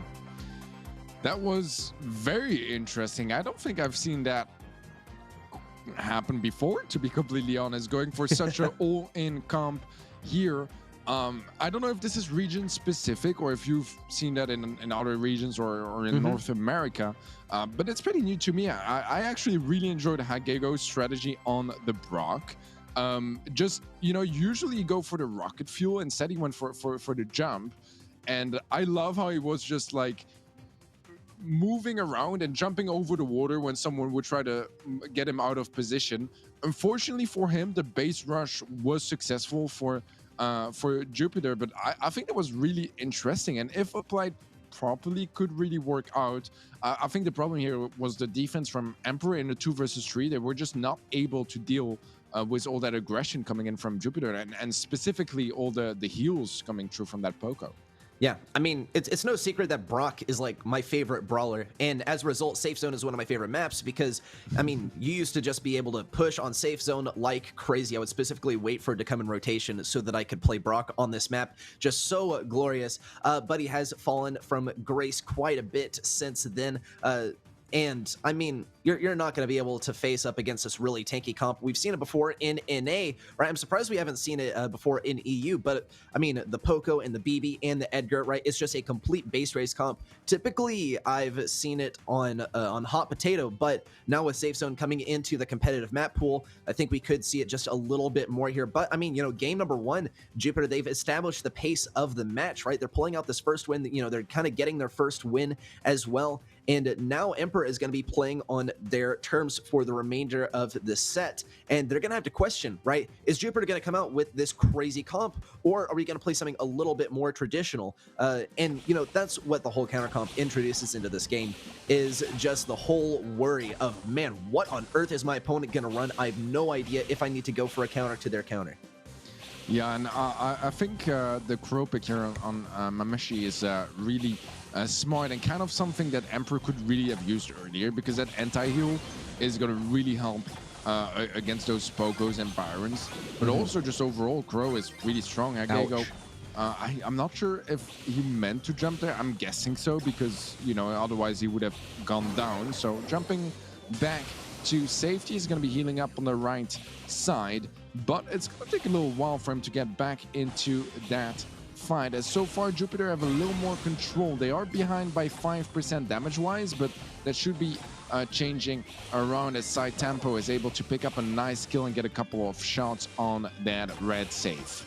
Yeah, great kill there by Sumchi and Emperor. They're going to once again find their footing here at mid. Site Tempo, though, coming back to mid to shake things up again. Hagego with a great kill onto Mameshi, and the first little bits of damage trickling onto that safe. 1,600 damage with each shot, and then, of course, the Incendiary to keep that damage coming. Now, Emperor in the lead by just 5%. Milk Rio with a great kill with the teleport. He is going to snag that level 2 before he respawns.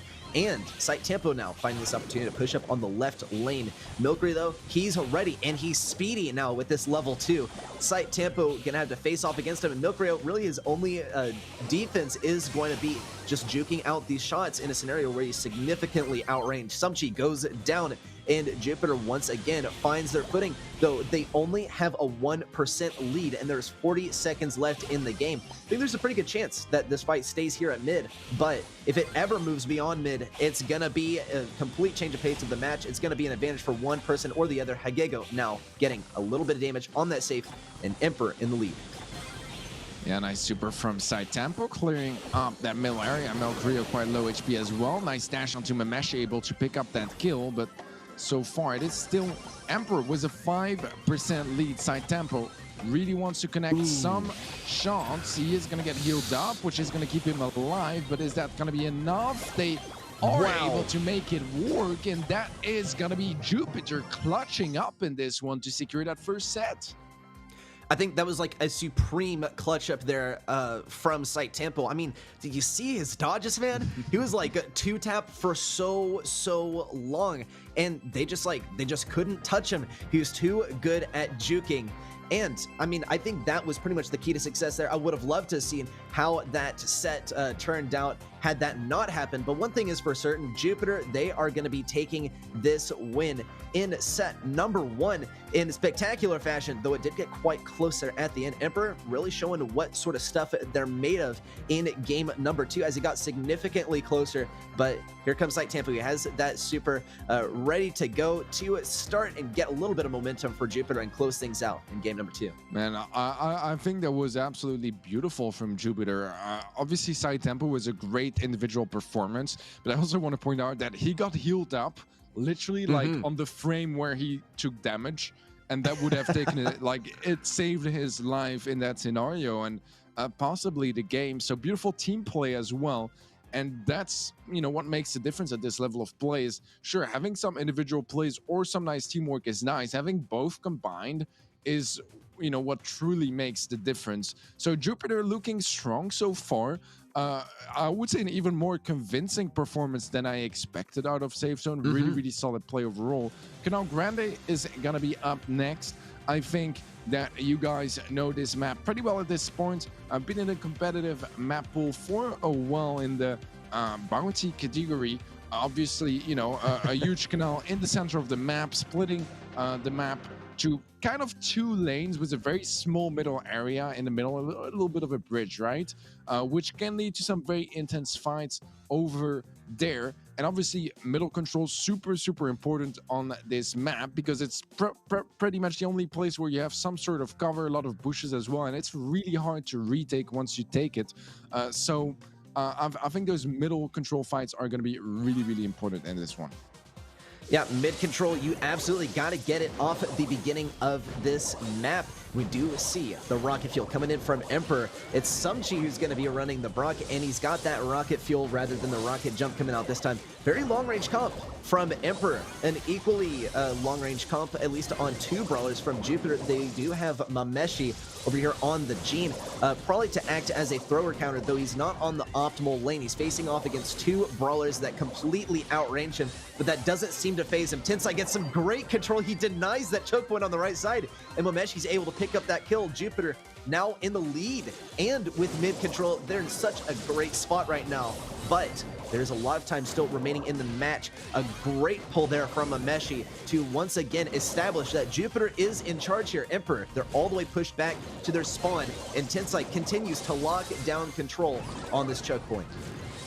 Yeah, this is really solid on the side of Jupiter.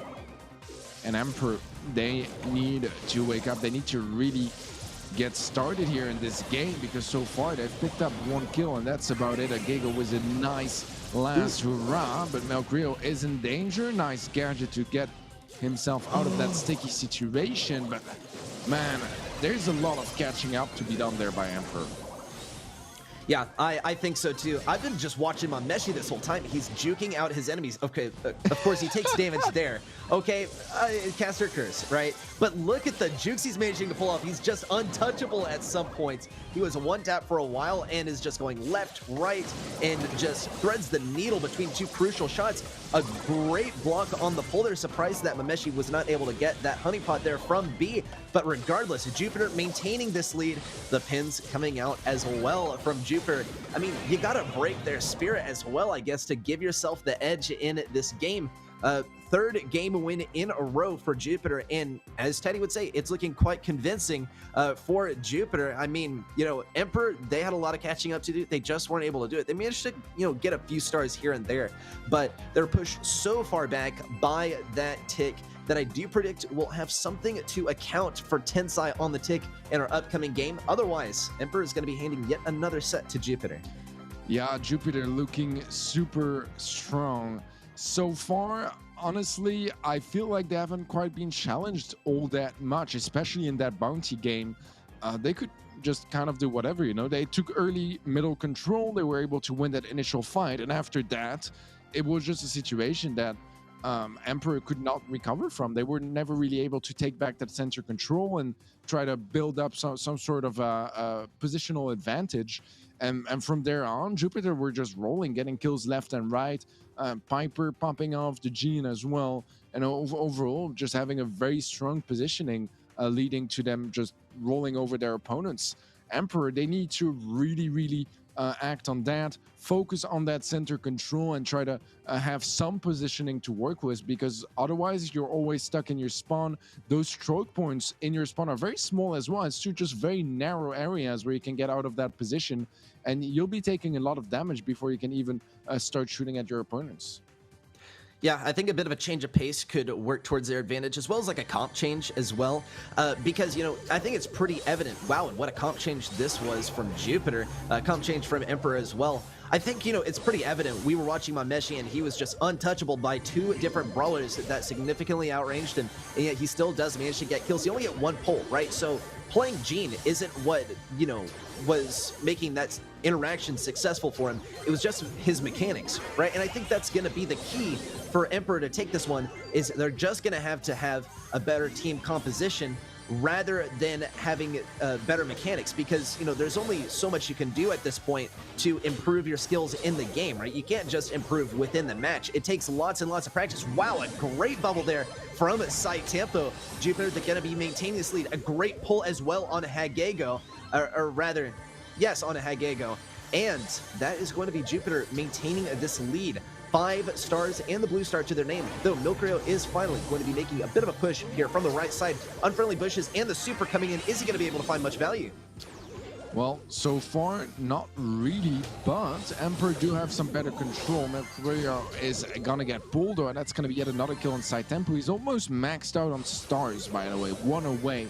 That is quite impressive. Agego with the pull, gonna connect it on 10 side. That's gonna be the first kill in favor of Emperor, but they are still 5 stars behind, and unless they're able to single out Site Tempo, get him out of position and just isolate him from his teammates, this is going to be quite a tough journey for Emperor to come back. Yeah, it might look like Jupiter's really safe here. Well, never mind. They are very, very safe for that kill on Rosa. It looked like Emperor, they were finally the fight was just culminating in everything they've been fighting for, pushing Jupiter all the way back into this unfavorable position in their own spawn, but it's just not going to pay off. Site Tempo, he's running away, throws up that BBGG, and that is already going to be set number 2, closing out in favor of Jupiter. What a comp change that was. We saw the GN come out from Emperor, and that would have been, really useful if Jupiter were, running a thrower or something control-based, right?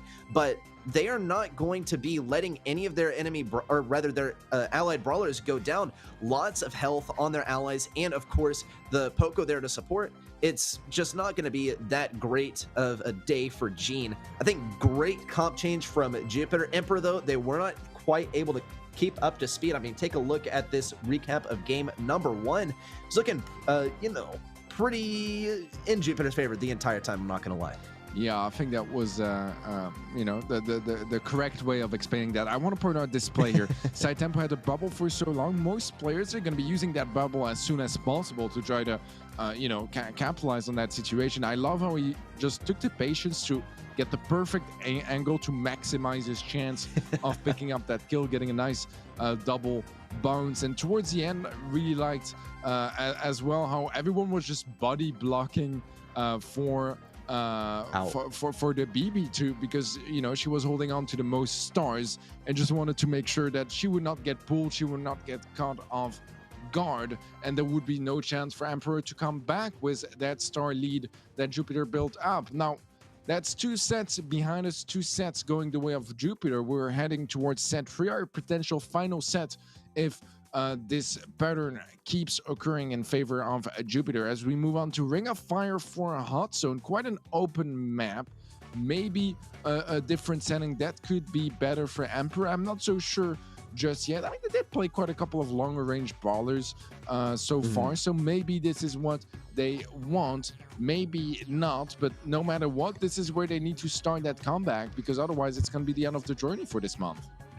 I want to see Site Tempo on the Mort. I think it could happen. I think it could happen here. We'll have to see. I mean, these bushes coming around the back, we see people going for flanks in those bushes. Though, on the other hand, right, we also see people playing for control around these, right, and denying the lane on the left side or the right side or whichever you're on. One thing is for certain, though. Lou, he is going to be here, and if you don't see a team playing him, then they are going to lose. That is pretty much what we've seen in basically every single region. Is Lou, he's an absolute must-have here. Though, I don't know, maybe our teams know something that I don't, and there's a counter to Lou, and we will not see Lou. But, I mean, as far as which team is going to win, seems like most people are in favor of Jupiter. And, I agree with them too, Teddy. I think Jupiter is going to take this one, though it's not impossible for Emperor to bring it back. Yeah, right now I'm just wondering if that pun was on purpose, that if you don't play Lou, you are going to lose.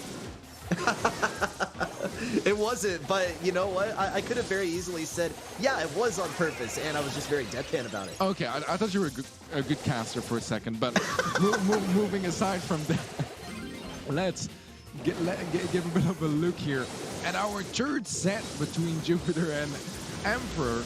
as so far it is a fairly even start. Nice healing station from side tempo. That is going to be quite a solid mid control for now. I really want to see that Beyond Milk Rio at play. I think that could be game changing. And so far, I mean, Jupiter was the better start once more. Yeah, and we don't see Lu coming out, but we do see B at mid, so perhaps that is what we were kind of looking at. But I do want to turn your attention to this triple healer comp that Jupiter is using. It's what we saw people using on Ring of Fire before people were really sure, like, you know, what do we do with this map in competitive? And we're seeing a bit of a callback to it. But Emperor, they are splitting the members of Jupiter apart, going for these 2v1s. Site Tampo, though, with some incredible dodges, gonna give Milkrio and Hagego a run for their money. He's not going down, even with the pull. He's still going to get a posthumous kill. Jupiter now taking back mid control once again. Milkrio and Sumchi gonna secure a kill together, but Jupiter is still in the lead. They're actually probably gonna bring this match within one game of them winning. It's gonna be the match point unless Emperor can bring it back here. Hagego looks for that pull to pull someone out of position. Tensai now taking advantage of the healing station as well. We got a little bit of healing. A great super as well to keep his teammates alive and healthy. And Jupiter, they're going to be taking the next game in a row. And we're heading on to match point. Man, Jupiter not looking to slow down whatsoever. Just keeping up with the pace, and Emperor struggling to catch up. Match point, as you rightly said, in favor of Jupiter. This could be a quick affair in our first semi-final. I just want to point out that we expected Lu for sure here. It seems like we just didn't get any of that. Yeah, I mean, I said if you don't play a Lu, then you're going to lose, and I think both teams lost because they didn't play a Lu, right? That's how it works, I think. We'll have to see, though. Here come the stats, and look at the comparison between these two Genes. I mean, 2 kills on the side of Ameshi, 4 kills on the side of Hagego. But, I mean, if you really start to break it down, right, the goal of Gene is not to get these kills solo. It's to get the pulls and have his teammates kill them. I think, though, we did see the Gene in more of a support role here, not in terms of actually having that super, but having the magic puffs ready to go. See all these guys hanging out close together, and that's a strat, right? It's to stay close together and get those magic puffs off of Gene, and you're able to get some, you know, just free passive healing for the entire game. Yeah, that is basically how it works. Match points ahead of us in favor of Jupiter. This could be the end of the journey for Emperor. If they want to start a comeback, they have to start it right now, because a single game is all it takes to knock them out of the monthly final. It's not looking too bright, man. I have to say, like, I love comeback stories, I definitely do, but so far I don't feel like they've shown us enough for me to be there like, yeah, I can see this happening. I can see it happening too, right? I can see it happening. I believe, but you know, Emperor, right? Believing is only going to do so much. They got to just put their thumbs to the screen and make it happen. Emperor now coming out with a different strategy. They got Amber on the lane. I think that's a great pick. Though they still have the B at mid, and it's just not going to be able to compete toe-to-toe with these supports. Hagego, though, might be looking for the anti-heal. We'll see if he's using the injection star power or Byron's first star power. Here comes a super. It does not make the connection. No damage from Hagego. And Jupiter, they're still going to be running the triple healers. Emperor, they're really trying to do something about this, but they just can't really touch him. 35% on the side of Jupiter already. Sumchi gets pulled, and Jupiter keeps control of the point. The 2v2 is here, and Mameshi is ready with the magic puffs. Here comes a kill, though, from Milkrio. Emperor now ready with the 3v2, but are they going to be able to make the best use of this interaction? Yes, in fact, they're going to push Jupiter off the point, and they might finally be able to bring it back here if they can stay on the point. Yeah, right now it is better from Emperor, but once again, going for the mid control. Sumchi going for the super, is not able to find any connections with those flames, and Jupiter almost at the 70% threshold already. And although there is almost a team wipe here in favor of Emperor, they still got quite a bit of catching up to do percentage-wise. I love to see Site Tampo just pushing up so aggressive solo here on the right side, pushing it back Milkrio and Hagego to provide, you know, just a little bit of a shock, right, to let Tensai and Mameshi get some control. Site ready once again to start trying to get some control, though this time he's going to stay with the herd. Mameshi is giving him some magic puffs. And Emperor, they're going to do their best to stop this from happening. Agego goes down following that super, and Jupiter, they're just 11% away from going to the grand finals. Emperor, they are so close to being knocked out in the clean sweep as well. Here comes a healing station from Site Tampo, the pull as well, and it is all over. Jupiter, they're taking set number 3, and they're heading all the way to the grand finals with a clean sweep. Jupiter have gone to every single grand final so far. They've actually won every single one of them. This is gonna be their chance to get the 4th title as monthly finalist champion as they go once more to the grand finals. I mean, talk about consistency, right? Consistency is key. Any pro player will tell you that. Though I don't know if this is really what they meant by consistency. I thought they were talking about consistency on lane. But, I mean, Jupiter really just digging their heels in and cementing their control over not just Ring of Fire, but this entire region. I mean, if they keep up this pace, no doubt they will be going to Worlds. Take a look at the recap here from Safe Zone. We saw it come back just in the last few moments. This is the one where it looked like Emperor actually had a chance of taking a game from Jupiter, but it just wasn't happening. And Jupiter, once again, I mean, we saw such great control from Tensai here, just throwing down those tick mines on the choke points, as well as winning the short range interaction. You saw that, right, Teddie? Maybe. Not entirely sure. Maybe if you can describe it some more, I might be able to pick it up. But yeah, man, Jupiter looking super convincing, and honestly, like Emperor, they didn't stand a chance in this one. I'm sorry to say it, right? But Jupiter was just so dominant, so strong that Emperor were just, you know, disabled to do anything they had prepared. Nothing was going as planned, and you could just constantly feel like they were getting surprised, like things were falling apart and they were struggling to pick things up from there. Jupiter looking super solid today, once more going to the grand finals, and this does mean that we got a second semi-final ahead of us. Ready? Yep, next semifinal is going to be Tropa Suprema versus Queen Nai. And, I mean, I no doubt have a favorite here. It's going to be Queen Nai, right? I think that this is my bet, right? If there's going to be anyone to take down Jupiter, it is going to be Queen Nai, right? And we'll just see, like, from month to month, how they improve and what sort of progress they make. Tropa Suprema, when we ran the poll, it seemed like only 3% of you guys thought that they would be heading to the grand final and winning the monthly finals. So we'll have to see what the comparison is between these two teams later down the line. But Tropa Suprema, I think they're in for a tough fight coming up versus Queen Nai. I mean, they've had a new name every month, and I mean, the one thing that hasn't changed is that they are pretty consistently doing well in the finals and making it to the semifinals. We'll have to see, though, how do they fare versus Queen Nai? Yeah, you said it earlier, Queen Nai, pretty much the only team so far that has been a bit more of a challenge for Jupiter to deal with. But, you know, if they want to get to that El Clasico from the East Asia region, then they first need to take down Tropa Suprema here in the semifinals. I mean, as you rightly said, it seems like chat is fairly confident in Queen Nai's ability to take down Tropa Suprema. We'll have to see in practice how this one goes, as Tropa have shown us some decent stuff in their quarterfinals, right?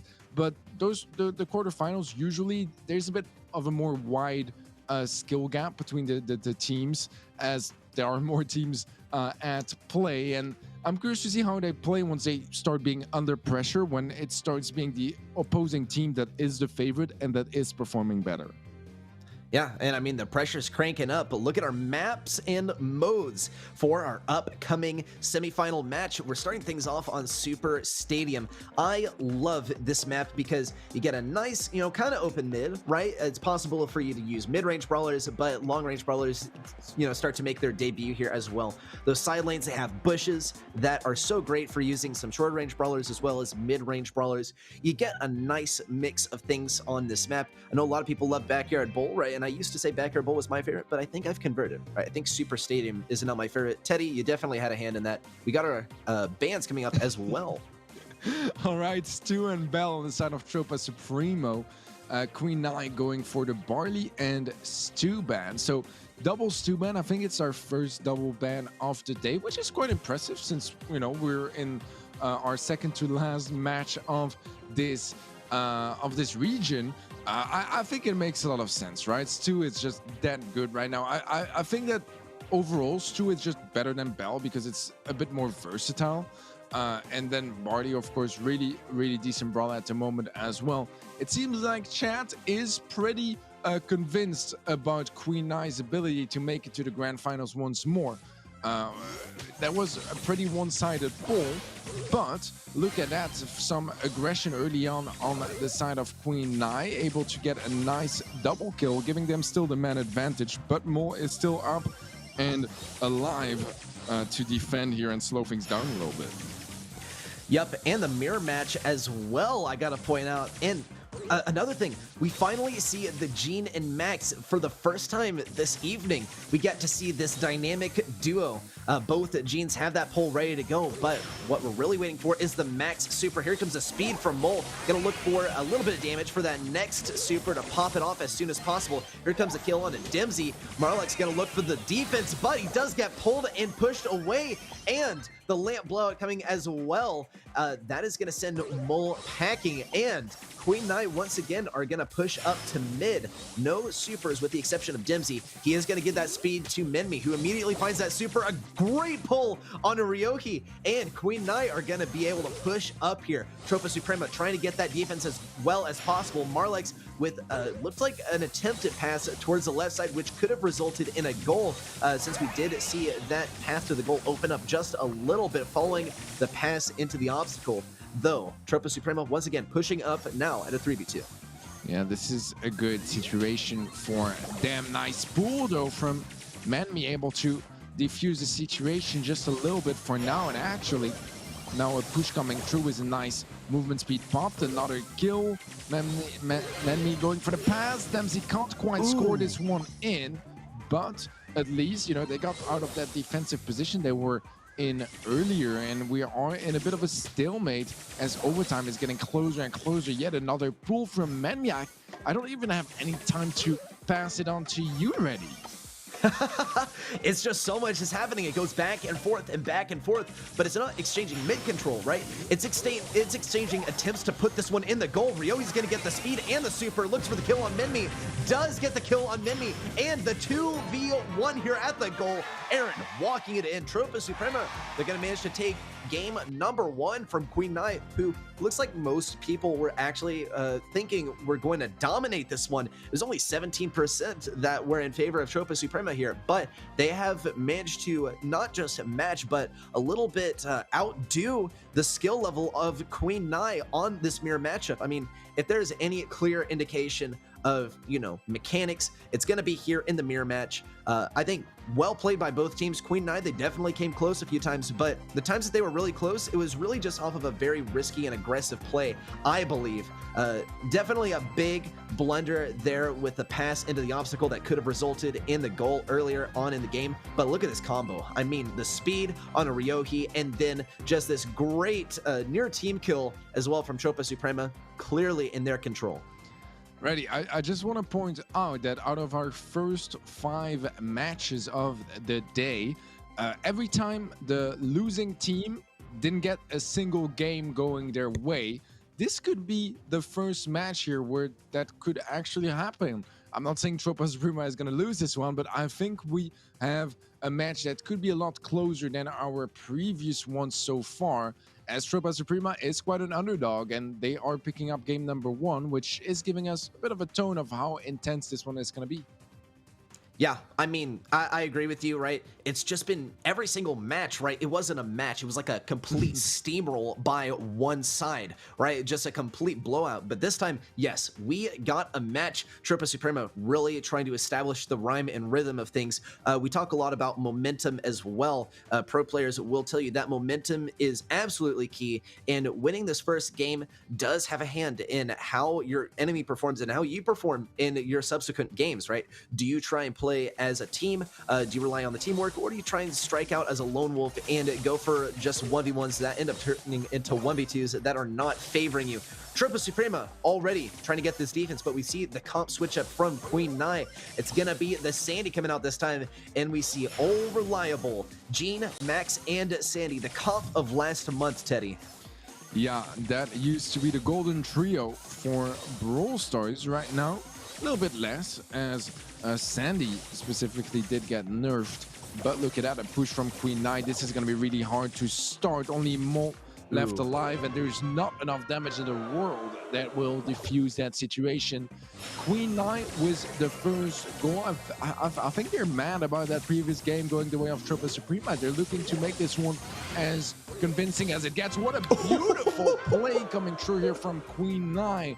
Everything on point, pull, the pass, the dash, everything was absolutely flawless as they secured that game just quick and easy, just like that. It's like, it was like watching the stars and, you know, the planets align all at once. Everything went right there for Queen Nai. I mean, here's the first goal of the game, right? This one decisively in their favor. A great tank and good teamwork from Queen Nai. But look at this one. The Sandstorm to lay down the control and the pull, the pass. Marlix Marlix keeping the control. Mole is able to dash forward. Oh my gosh, absolutely beautiful. It was so close to seeing that defense, but I mean, you know, it's history already. We got a match 1-1 in set number 1. Yeah, this is the first time today that we go to game number 3 in any sets we've had, which is interesting for the least. But it does show that, you know, the games and matches are getting more and more intense as we get further in the bracket, which is exactly how things should be. So I like that. I like when things make sense, and this is making a whole lot of sense to me. Now, honestly, if you look at both games we've had so far, Queen Nai had the much more convincing win. Tropa Suprema played really well in the first game, but they were a lot more defensive, had to be really careful, and they were able to survive all the way until overtime, where just a couple of seconds before overtime kicked in, they started really going aggressive, turning the pace, and that surprised Queen Nai.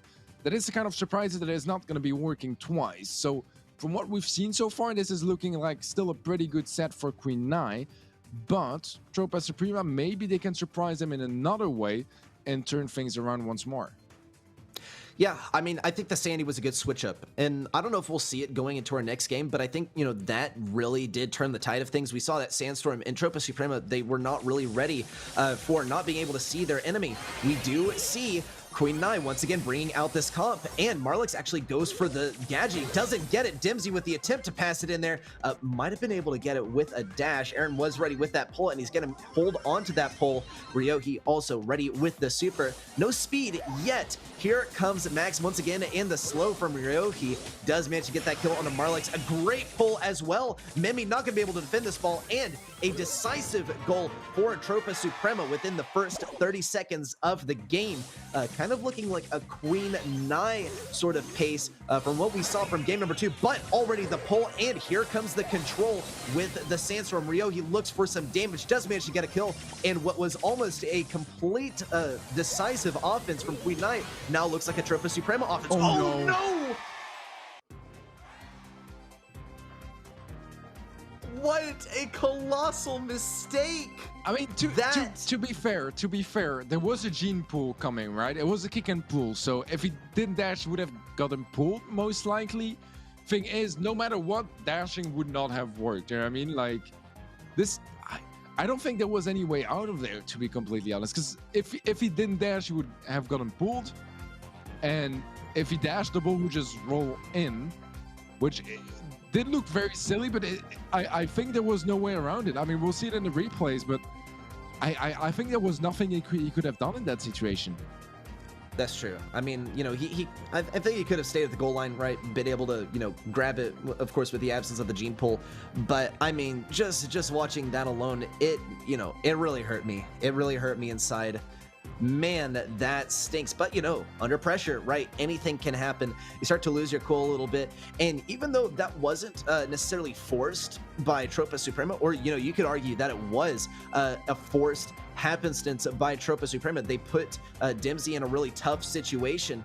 Yeah, we get to see the recap once again. Oh, no, he actually mispulled. He auto-aimed. No way. Marlik's He getting auto-aimed out the pull of onto the wrong player. Yeah, Marlik's literally just got out of the sandstorm, and he didn't know that he would, and the auto-aim went on him, so the dash would actually have saved that goal. I was thinking that I didn't see the pool, you know, but I did see that afterwards he didn't have his super available anymore. So I just assumed he went for the kick and pull. Oh my, this is just, what on earth is that? I mean, one thing that we will find out in our upcoming set here on Safe Zone is really what Queen Nai is made of, okay? If they're able to recover from kind of a blunder like that, and I'm not talking about, you know, oh, are they able to win 3 sets in a row, right? We know that they can win 3 sets in a row. We've seen it already today. Question is, are they able to recover from that sort of mentally and emotionally? Because, you know, we're not just looking at brawlers on the screen. We're talking about players who are piloting these guys, and we know that momentum and sort of, you know, the preceding games can have such a large impact on your subsequent games. How are you going to be able to recover from that is my question. We'll find out if they're going to recover. I don't know if we're going to find out necessarily how, but if they can just like take a deep breath and reset, that is going to be their greatest help right now. Yeah, you know, I think that all things considered, sure, it was a really solid start from Tropa Suprema. At the same time, I still feel like Queen 9 are the favorites, and they need to keep that in mind.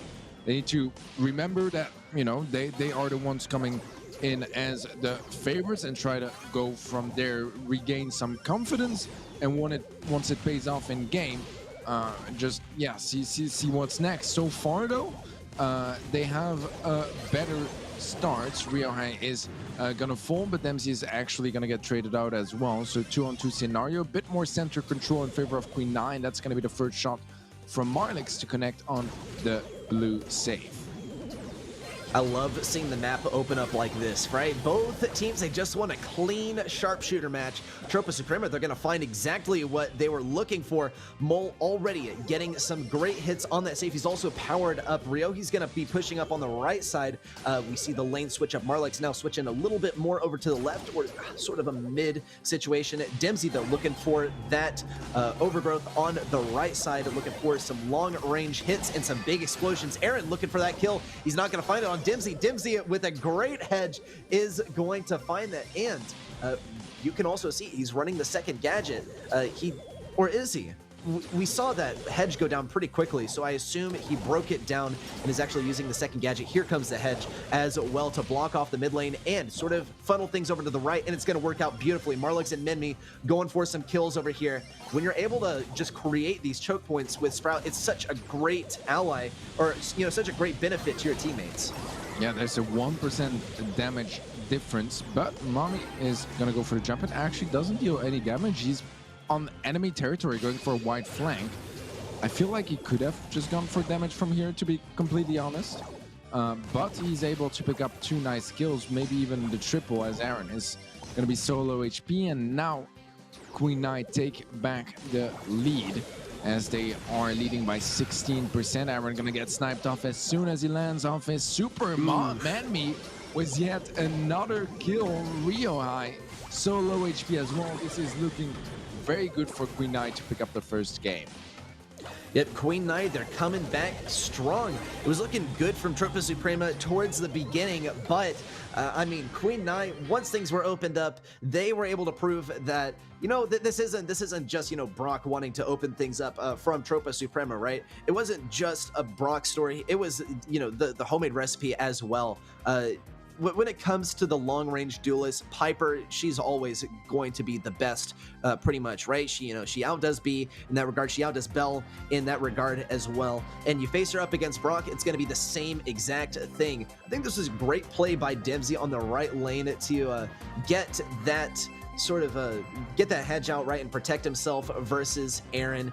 I think pretty solid from both sides. The Queen Nai really showing that, you know, maybe set number 1 was just a fluke. I think this was decisively in their favor. Yeah, this one was very convincing, very strong performance. I do have to say that I think that Tropa showed us some pretty solid stuff here as well. Just I think that the big difference was the jumping from the Piper on the side of Queen Nai behind enemy lines that was just not dealt with. They just didn't care. They didn't even shoot at her once. They just let her be, and she was just sniping people out from behind. And it's already hard when you're in a crossfire and you have to focus on two people shooting at you. But when someone is literally behind you, maybe even like, you know, you have to remember, people are playing on their phones, on their iPads, tablets, whatever not. And they're going to have their thumbs in front of her because she's like below on the map, right? So just such an awkward position, and you need to deal with that as soon as possible. And honestly, like they weren't able to. They didn't even really, you know, assert the resources to make that happen. And I think that was the big mistake that really cost them the game, because from there on, it was just so much damage that Tropa were not able to catch up. Yeah, and we'll have to see, though, what is going to be their approach to this in our next game already coming up. I wonder what sort of brawlers we're going to see this time. And, wow, a complete comp switch-up. In fact, it's going to be Queen Nai taking a page out of Jupiter's book, and they're running the Poco and the tanks. Though Tropa Suprema with sort of much of the same. They're going to get Poco and the Daryl on the save. And, wow, a very well-executed gadget as well to secure even more damage. It's going to be a total base race of Mole and Aaron all over Queen Nai's safe. Tropa Suprema taking a lot of damage on their end. We gotta see a continuation of this offense, and Tropa Suprema, they are going to be able to take this base race all the way home. What a quick game that was. Once again, we find ourselves at 1-1. This time in set number 2. I mean, we were saying earlier, we got a match, and it could not be more obvious than now. We've had a 1-1 set twice in a row, and it could go either way at this point. I don't know what I'm watching already. This is as far as, you know, it goes from the traditional like EU meta I'm used to. This is interesting. I'll keep it to that. I mean, honestly, I was surprised in the first place that this was a thing, but it is smart. It is clever if you can go for that, especially as Tropa, a team that is in an underdog position.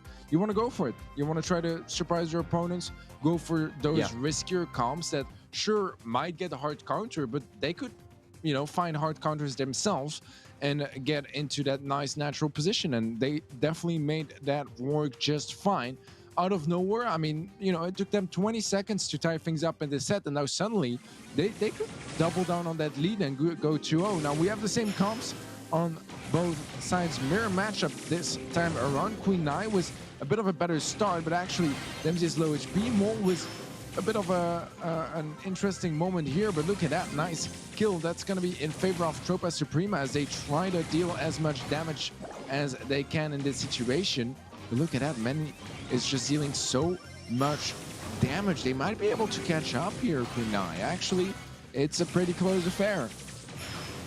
Yep, Minmi now going for the offense. Here come the 1680s from Daryl, but this time actually looks like we're gonna see the win there from Tropa Suprema. What on earth was that? 2 games in a row, such quick games, and we're gonna be seeing Queen Nai brought to their knees. We're already heading into set number 3. I mean, close sets, sure, but Queen Nai, I mean, as seemingly the most likely candidate to be facing up against Jupiter as we were, you know, finishing off from last month and heading into this one, I'm pretty surprised here, and I'm sure the people who were voting, I mean, what was it, 83% in favor of Queen Nai are equally surprised. Tropa Suprema, they're looking so great here. I mean, I definitely gotta say, I think Brawl Ball was a little bit of a precedent leading into this one, because we saw, you know, Queen Nai, they're feeling a little bit uneasy following, you know, such a blunder, and Tropa Suprema just, you know, continue to do what they do. Though I gotta say, I love the surprise coming out with the tank comp as well. Yeah, I mean, I think Tropa Suprema are playing all their cards right. I think that it's something that does tend to be a little underrated, to go for some very risky comps, hoping that you get a nice counter situation or whatever not. And in this case, it did even more than that in this game. I think it simplified the game a lot, because, you know, it's a lot easier to play a Poco tank max than some of the brawlers that require a lot more skill, a lot more teamwork. And in that way, I mean, you're basically going for a 50-50, right? And if you can win it, then it's a free game. And that just happened twice in a row for Tropa, able to really use the brawler picks and comps in their favor to their advantage and secure a second set. Now they might actually go all the way with this one and go to their what I assume are their first grand finals in the region. Yeah, we'll have to see. Our next map is going to be, of course, everyone's favorite, Ring of Fire. It's where we see the Jean and the Pam and the Poco coming out full force to get some amazing healing at mid. Or do we see the Lu at mid? I mean, I'm really hoping we see the Lu. We've seen Lu, you know, here and there on Dueling Beetles when that was in rotation here in East Asia. I'm surprised we don't see it here on Ring of Fire. We will see, though. We were surprised by the sort of base racy comps, and we could just as well be surprised by the loot or the lack thereof. Yeah, I mean, you know, as you rightly said earlier, if you don't play Lu on this map, you lose. And hopefully those teams will keep that into account. And ReddySet, I'm sorry to disappoint you. No Lu once more. We got some double healers, but different brawlers as Pam and Byron are going to be different picks. I think I prefer the Byron in this scenario, to be completely honest, and so far it is working out better as they pick up the first kill, make it a second, and Rio is just looking to join his teammates in depth.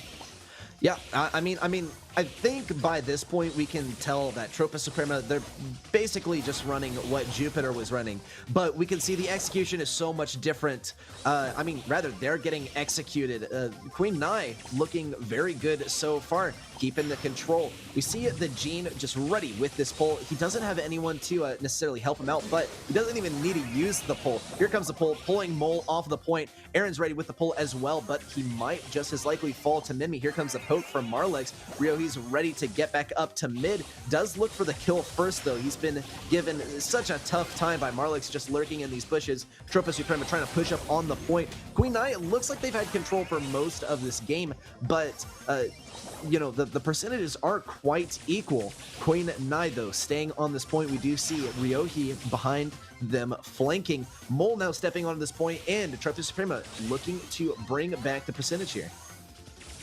Yeah, this is a close one right here. Queen Nai still was a bit of a lead, but more center control in favor of Tropa, and that is the percentages banking in. Marlex was a great pull, could be the opening. This is looking like Queen Nai. Oh my god, they're almost perfectly tied up. Still the man advantage, but never mind. Now man advantage in favor of Tropa. Who's gonna win it first? It's gonna be Tropa. 1% difference. I don't even dare to say 1%. I think that was like 0.2% difference at this point, but that means match point for Tropa. As you said earlier, all the stars, all the planets are lining up for Tropa to win this one as they get 2 match point opportunities against Queen Nai. This is amazing, and as you rightly said, 2 match point opportunities. Even if Queen Nai takes it back in game number 2, we still see the match point for Tropa Suprema. This is looking so amazing for them. I mean, we saw a name change from last month. They were Joker formerly, and we see kind of a skill change as well. Looks like they've really been working on their team synergy. Look at Mole here with 42% of the team damage as Max. Typically we see Max is, you know, just sort of a support role.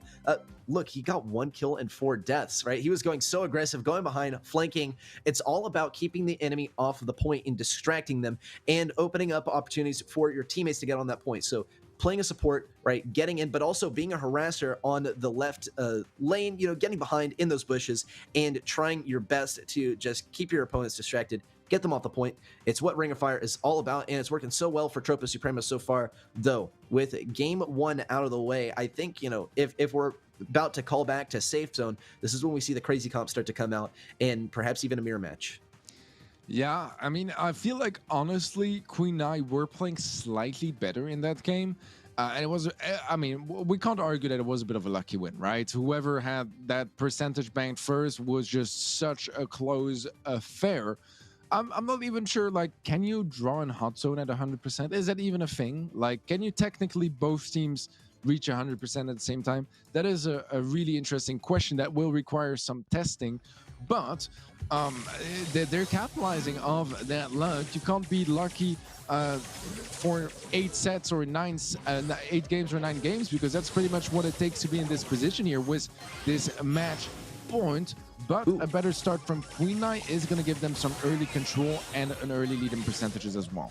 Yeah, whiffed pull from Minmi is not going to look too good for Queen Nai, though they are leading by percentage. The, wow, protective pirouette, which we don't see too often unless it's being specifically used for some sort of counter. Ooh, the spin coming out from Aaron and Tropa Suprema. They have managed to take back this hot zone control. They're not going to equalize the percentage just yet. They got to dissect their enemy, but rather it looks like that's happening to them. Queen Nai, they speed in and take control of the point, though. Here comes the speed onto Aaron and Ryohi. The flying hook from Ryohi, but he's not going to find the super just yet, nor is he going to find the kill with his normal attack. He just seems like he can't hit Minmi with some great dodges. Queen Nai now looking to find their footing once again. This is the sort of Queen Nai that we're used to, where they just won't leave the point. Mole gets taken down. Aaron is the next to fall, and Queen Nai will be taking game number 2. And like you said, Teddie, this is the match point twice in a row. It's still match point for Tropa Suprema, but I mean, it's absolutely the truest definition of a reverse sweep for Queen Nai if they can keep up this pace. Yeah, that's the thing, right? Comebacks need to start somewhere, and this is the situation for it. It's still a journey ahead of them, that's for sure. But if they pick up this game, they create some space, they remove those match points, that constant threat, and maybe they can make it happen. I mean, I think that comebacks are the most likely when it's the underdog that is on the back foot and that is in a comeback situation, right? Yeah. Honestly, it can really depend. So far, the results is really tough to analyze out of one match, especially since it could be the better game modes from Tropa coming in first, and this could turn around. Things are lining up for a potential comeback here. We'll just have to see how Queen Nai are able to capitalize off that momentum, and if they can build up any. Momentum is absolutely key. Tropa Suprema, right? This is, you know, their closest they are gonna be to victory, right? It's the closest you can be to victory, is 1 game away. They can afford one mistake, but they can't afford another. Here it comes. It's going to be the Gene, Pam, and Max from Tropa Suprema. Queen Nai, though, running the same thing as last time, and they are not going to be leaving this point. Here comes the pull. Dempsey, though, dashes back out. Mole, get over here, says Minmi. And Queen Nai will be keeping the control of mid, despite a few percentages going the way of Tropa Suprema. Looks like Tropa Suprema, they're getting a little bit over-aggressive here. We did see them starting to rush out one by one, but they quickly recovered. Now they're looking for that pull. Great dash from Dempsey. And Tropa Suprema, they are not going down quite yet. They're forcing themselves onto this point. Brute Force Mole gets tossed back by the Lamp Bra, and Queen Nai, they are still not leaving. Dempsey goes down, and it's a 2v2 once again. The heal needs to come in from Marlix, but it just isn't gonna pull through. That Poco nerf is hitting hard. Tropa Suprema now looking to bring this one back, though they are at such a deficit, 30%, and Queen Nai, they're back here once again with the whole squad. Yeah, this is looking really, really good for Queen Nai. They have full-on center control, and Tropa Suprema know this game and set is over. It's going to be 2-1 in sets as Queen Nai pick up their first set. Not exactly what I expected to be saying in this match, but it is where we are right now. A comeback situation for Queen Nai. They still got a couple of sets to go before they are out of trouble, but they're on the right track so far. Yeah, I think this is interesting. We've seen every single set go 2-1, you know, whichever way the balance is tipped, but still, every single set has been 2-1. It is as even as it can get. Tropa Suprema looks like they just happened to win the first 2 sets. Queen Nai finally, you know, looking a little bit like we're used to, right? And of course, by that, I mean winning, right? Winning their sets. We'll have to see, though, if Tropa Suprema once again manages to win just a single game. they will bring themselves to match point. Queen Nai, they gotta win every single set from here on out. It is the definition of a reverse sweep. It's a complete uphill battle, but we have seen the momentum change hands. It's looking great for Queen Nai, especially compared to just a couple of games ago. Look at their gameplay here. I mean, the speed coming in and then the pull to soon follow. Great teamwork there. It's the definition of what you want to see from the G-Max combo. Yeah, I think that, as you said earlier, momentum is going to be so important coming into this comeback situation, as Queen Nai, first of all, if they can start building up on that, they can become absolutely unstoppable. But Tropa Suprema, they can also start getting demotivated, start feeling like they're losing it and that they lost their chance to closing out the match. It's going to be a tough one, and honestly, I'm starting to believe more and more in Queen Nai. Obviously, we'll have to see in play how it's going to go down. Factory Rush is going to be what we will be seeing here for some siege action. Potentially, if we go all the way, we'll have Canal Grande and Bounty later on. On this map, I'm still very unsure at what the meta looks like. I've seen everything and nothing. Sometimes you see some sharpshooters, some very long-range brawlers. Sometimes you end up seeing some Chores or Mortis matchups on the right lane. Just the weirdest stuff can happen on this map, and I still feel like the meta has yet to be really established on Factory Rush. Yeah, I mean, we see some odd picks here and there, right? I mean, I promise, I'm not a Lu fanboy, right? But the Lu is possible to get an amazing defense. We're not going to see that, though. Looks like both of these teams, they kind of have like a select pool of brawlers that they go for. Ruffs is one of them. In fact, it looks like we actually have a mirror match on our hands here. Queen Nai, they are going to be having to defend against this level 3 siege bot headed their way. Tropa Suprema looking to take advantage of this one, only by means of getting that mid control. It's so important. Queen Nai, though, they're going to get this advantage to, kind of regroup, re-strategize a little bit, and they're pushing in once again. Aaron looks for this pull. He was looking for it on Marlix, but the sandbags come out, and it's not going to find that pull onto Marlix. Bit of a rush pull there from Aaron, who is going to be, not taken down and doesn't get pulled either. Queen Nai and Tropa Suprema tied up here on the bolt count practically. Tropa Suprema ahead by just a small margin at this point. Great pull there from Aaron. And yet another bot coming in from Tropa Suprema. The Queen Nai, they're setting themselves up for a good time on the final siege, so they could bring it back there. Tropa Suprema, they don't need to fully commit here, though it might be a good idea, especially with this wall broken open for the offense. Yeah, so far they haven't been able to find a whole lot of damage. That 30% is better than none, but it's still not the most impressive. The kill onto Menmi, though, is going to be absolutely huge, as this creates a big opening and going to make it very complicated to hold on to any sort of control here.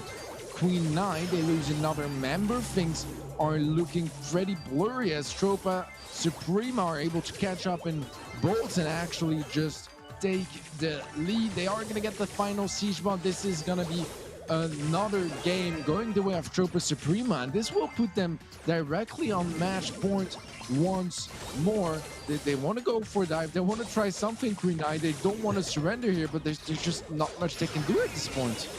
Yeah, watching this bot get pulled all over the place is a bit comical, because the fate has already been sealed. There is not going to be, enough brawlers in this match, even just placed right at the radius of that Ike, to get enough damage to out-damage that bot and get that offense. And like you said, once again, Tropa Suprema, they are one game away from grabbing this victory. We thought that the momentum had changed hands, but we see every single win there as far as the siege bots going the way of Tropa Suprema. I mean, that last bot, here we saw that pull from Menmi, right? Just anything to try and keep that bot away. It was a max range pull as well, and so much defense coming out from these guys, but it was not enough to deal with the level 10 bot.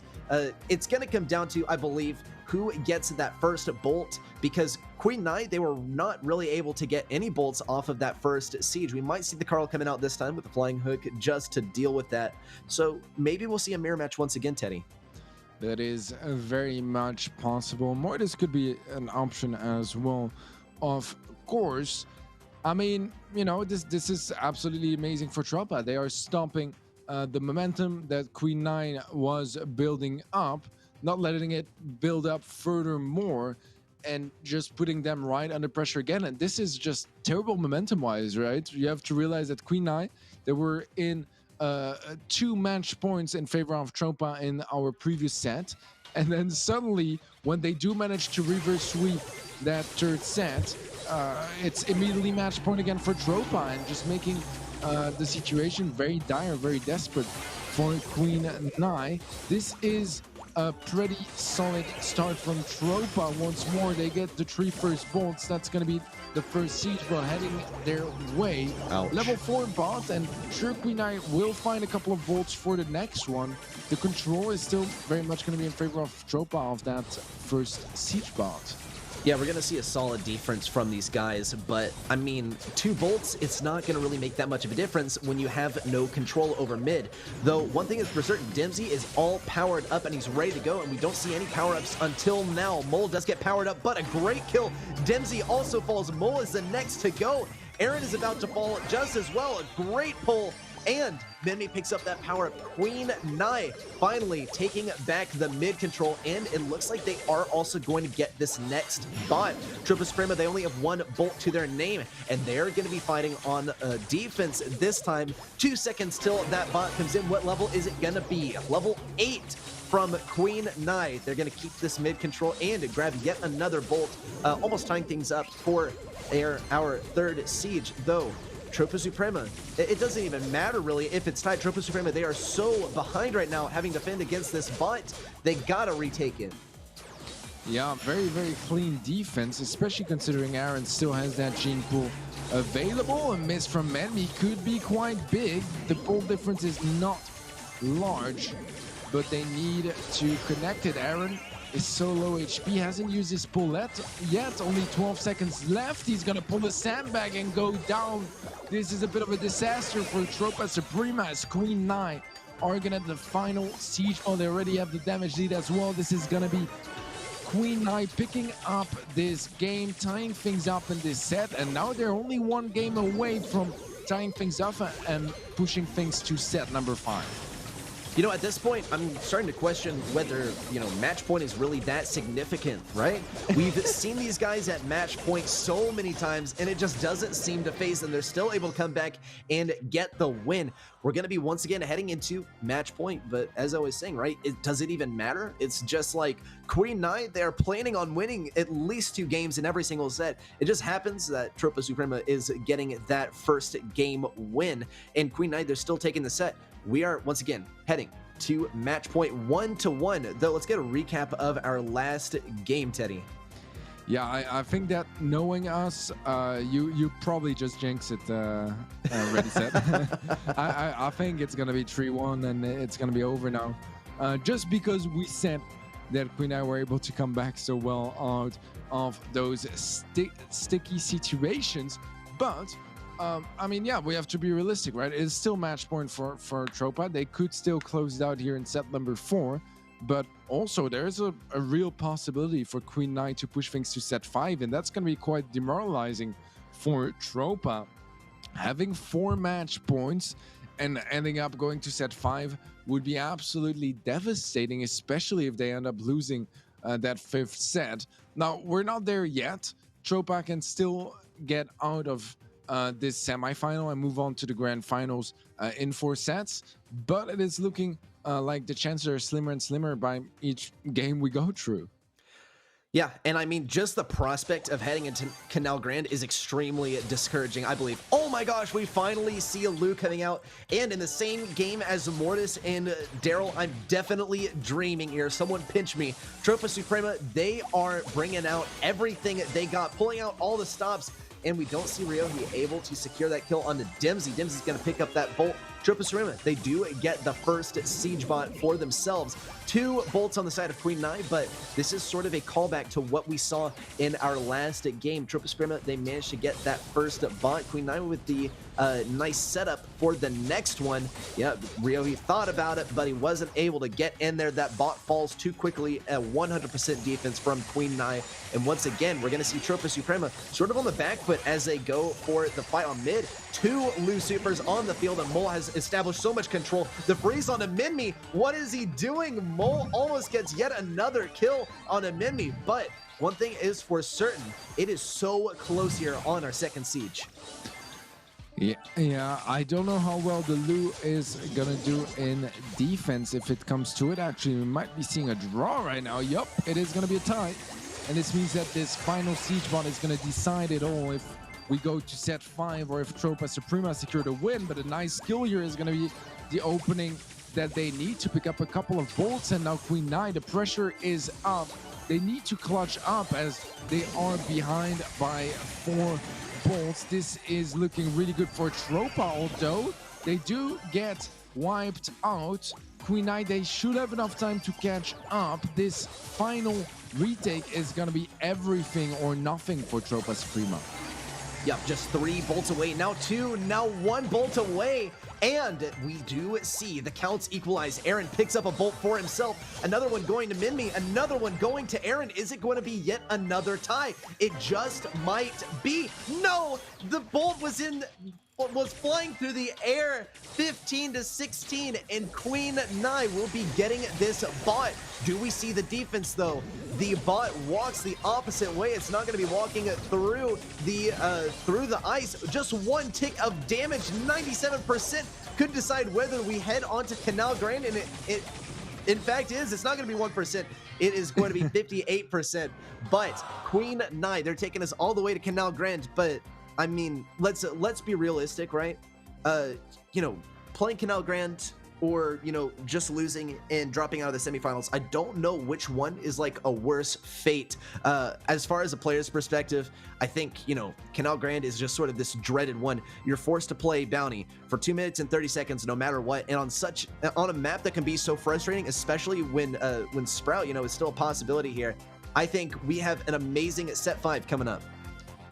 Reddy, I'm terrified, man. I'm terrified. I do love underdog stories myself. And man, you're the underdog. You're winning 2-0 in sets. You have 4 match points. I repeat, 4 match points. And you end up going to set number 5 as Queen Nai are pulling off quite an impressive comeback here. Man, that's just absolutely insane.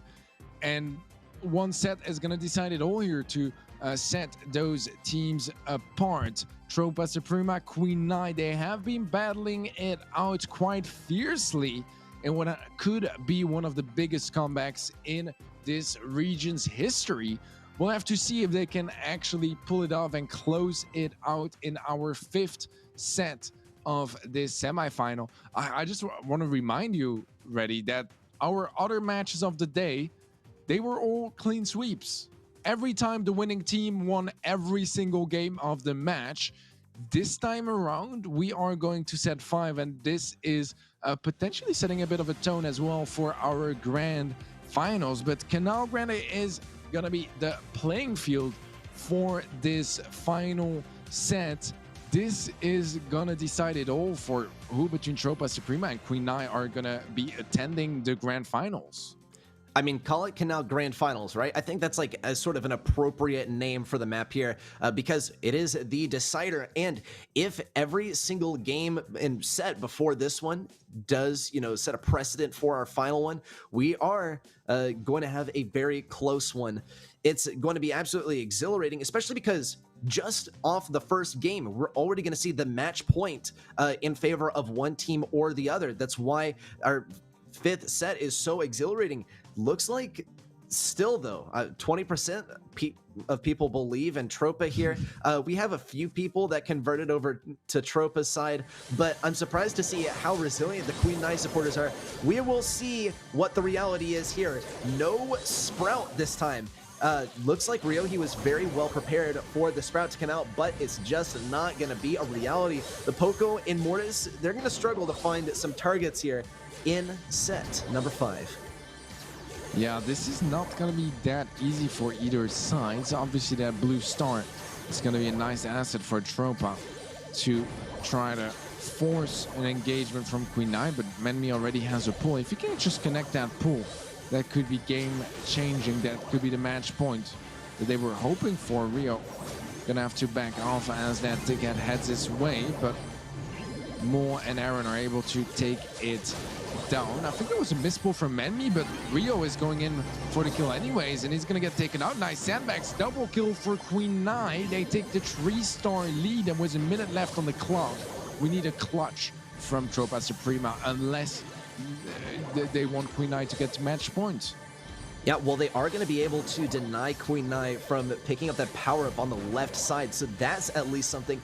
Aaron also ready with this pull. Really, if Tropa Suprema can just pin them down, wow, and a massive missed pull there from Menmi. Rio, he's going to bait it out, and he's going to run back with it. He's not going to be able to take out this Tick Super. We do see the kill on that, though. Queen Nai, they did manage to push out of a really, uncomfortable situation. Rio, he's ready to try and bait out some attacks or get some damage. He wants that Super, does manage to get the triple bats.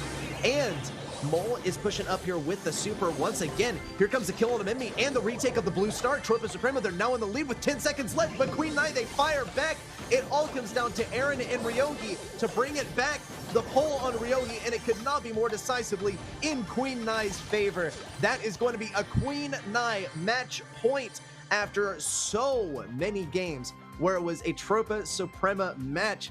I mean, this is looking great for Queen Nai. Tropa Suprema, they have now effectively been brought to their knees. Now they are the ones on the back foot.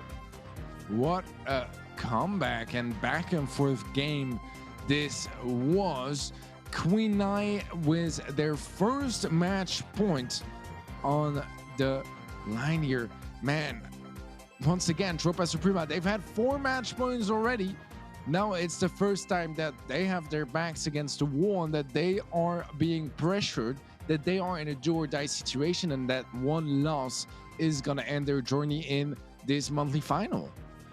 I think, honestly, the difference between, match point for Tropa Suprema and match point for Queen Nai all came down to, like, that one Poco kill, right? We saw the retake of the 4 stars and then the blue star, and it was just like an absolute dream there for Tropa Suprema, but Poco falls, and then the tide of the match turns once again. And yes, I mean tide of the match, because it's all, up on this next game. Are we going to be heading to the double match point, or are we going to be heading to Queen Nai and they're going to the grand finals? Canal grand finals looking very clean.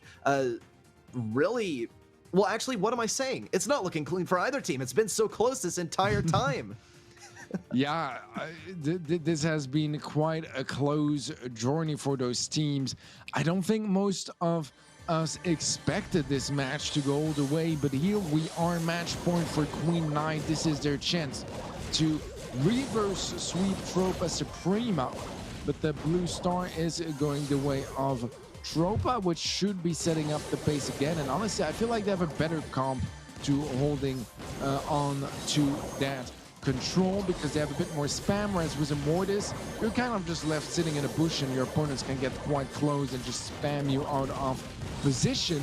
This is going to be a better chance for Tropa, and maybe they can push things to double match points. Yeah, this is looking way better for Tropa. I mean, they were able to, pretty much compete toe-to-toe with Queen Nai with the Mortis sort of disadvantage, call it what you want.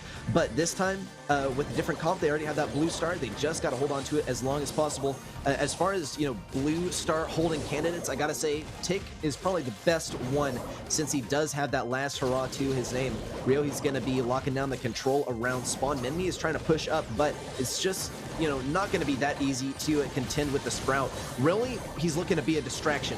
Bolt now left back here, going to be using not going to get that pull, but the super from Colonel Ruffs is going to find its target. It's going to hit it. Smart Queen Nai now in the lead. 30 seconds remain, and they do have the star advantage as well as that blue star.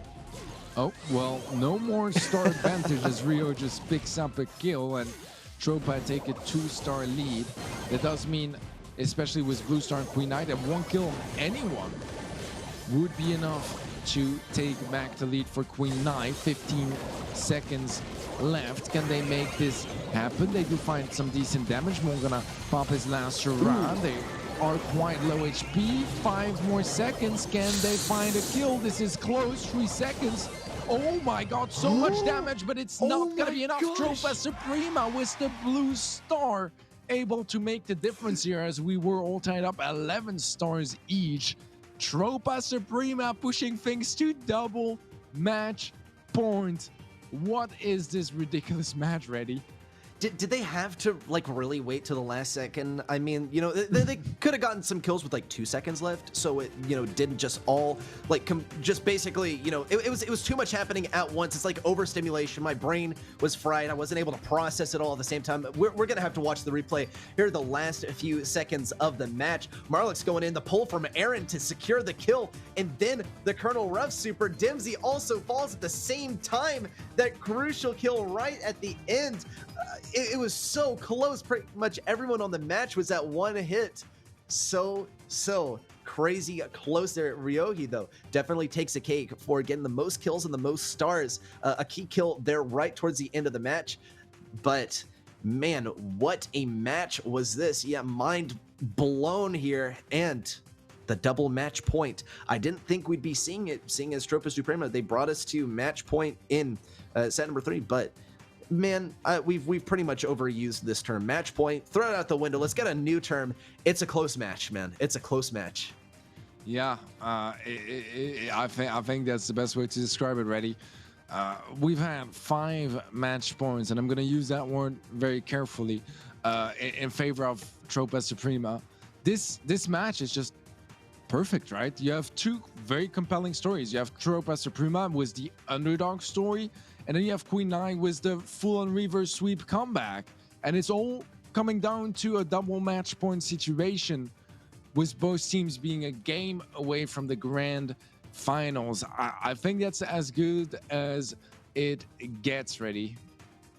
Yeah, honestly, like, I almost don't want it to end. I know Teddie wants it to end. It's like 6:30 a.m. where he is, but like, honestly, you know, I think it's worth staying up for, right? I don't want to put words into Teddie's mouth, but man, this has gone back and forth, right? This is like easily the most entertaining match I've ever watched, since it looked to be clearly in one team's favor, right? Queen Nai, and then Tropa Suprema shows that, no, you know, we're going to take you to match point.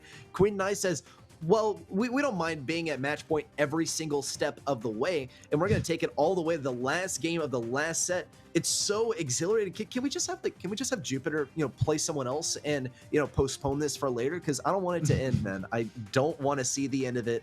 I'm going to be happy and sad at the same time. Yeah, well, that is how it is, Reddy. That's why you shouldn't get attached to the teams and be an unbiased caster like myself. Always unbiased. Yeah, this is just a little reminder of the prediction that you guys at home had. 80% favoring Queen Nai in this one. And it's coming down to double match point, guys. I mean, you know, if you look statistically, so far, Queen Nai has been able to defend those match points really consistently, which could be quite clutch if they can keep that composure and be able to perform under pressure, under stress so well in this next game. If they can apply that, they have a really, really solid chance at going to those grand finals once more. Tropa Suprema, you know, they've had 5 match points. I think they really want to close it out this time around. Yeah, we'll see very different comps from both teams this time. We see the Edgar coming in. Aaron not going to find a kill off that, though. Ryohei looks for the kill, does get that combo spinner as well. Tropa Suprema barely leading here with that blue star. Ryohei ready with the bats. He does find one target, though. He does get taken down by Dempsey. It's back and forth and back and forth. Queen Nai setting up on the left side of the map, and that looks like, you know, that's where they're gonna kind of camp out and make their little space for themselves. 2 supers on the side of Queen Nai. Here comes the speed as they rush around to the right side. Minmi ready with the pull whenever the opportunity arrives. Ryohei lurking in the bushes, looking for a target. He needs to get that super up, and he needs for Mole to have that super for support. Does go down with no support from himself or from Mole because, well, no supers. Mole is hanging on to the super as best as he can, is forced to use it on Aaron. And Queen Nai, they are ahead now by a significant margin in the last minute of this match. Oh my, this is a bit of a disaster for Tropa Suprema. Aaron has a shot at taking down Marlix, will do that. It's only a 4-star difference. That's not an unwinnable situation. Dempsey is able to get out of that pinch, and that's going to be Queen Nai now with the 6-star lead, blue star on their side as well, and things are looking quite dangerous for Tropa. 30 seconds left in this game, and they need nothing short of a miracle to come back in this one. Yeah, the ideal scenario for Tropa Suprema is to push Queen Nai all the way back to their back to their respawn. Queen Nai, they're not having it. Here comes the speed around the left side. Aaron was perfectly poised to close Queen Nai into their spawn. Here comes the pull. Mole goes down. There's no support for his teammates. Aaron is the last hope for Tropa Suprema, but he's not going to be able to get it. Queen Nai will be headed to the grand finals. Congratulations, Marlix Midme and Dempsey, though. You know, this isn't a complete loss for Tropa Suprema because they have really battered and bruised these guys over the course of the last 5 sets. In every single game that they played the max amount of sets, the max amount of games. And, you know, at this point, is this a warm-up for Queen Nai, right? Is this a warm-up, or is this, you know, a sort of a weakening of the enemy for Jupiter, right? We're gonna see, but I think we're headed straight into this fantastic match, a grudge match as well between these two teams. Dude, this was one phenomenal match. Honestly, I almost shed a tear here for Tropa Suprema. Man, 5 match points, that is a heartbreaking way to lose your match and get reverse swept.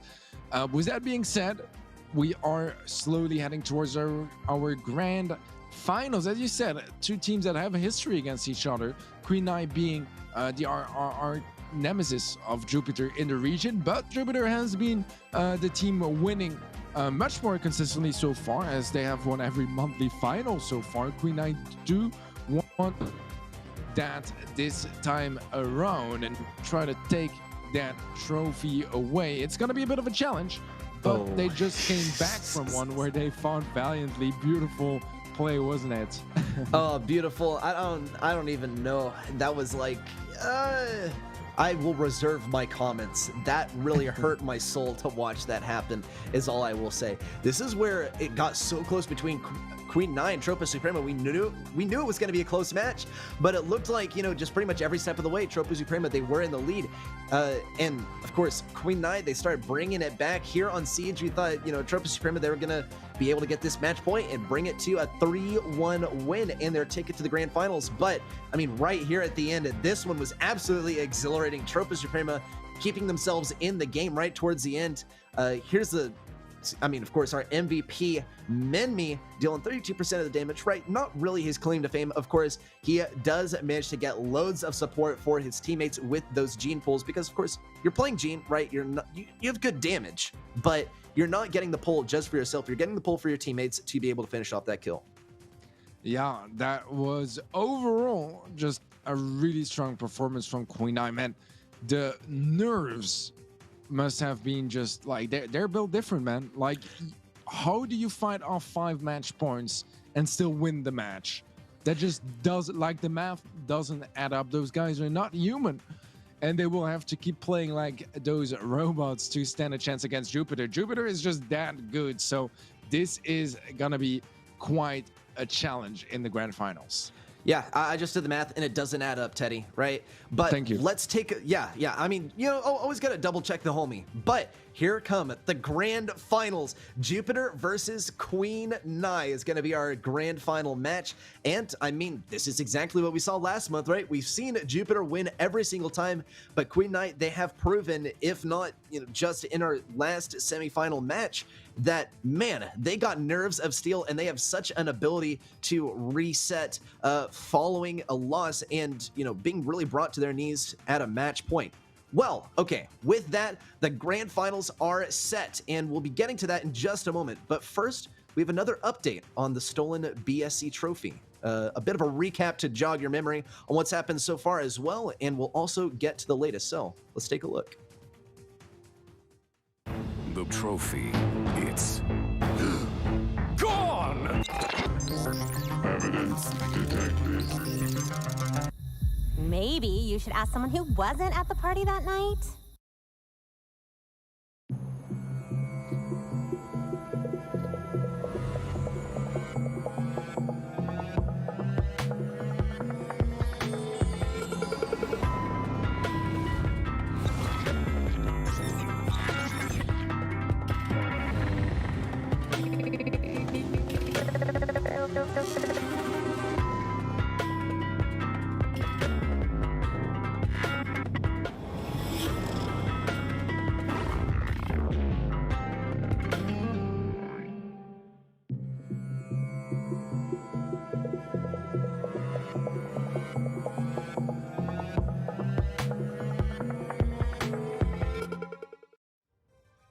Yeah, we're gonna have to get that one back at some point. It could be one of these teams that need it. Well, I mean, honestly, what did I just witness from the sidelines?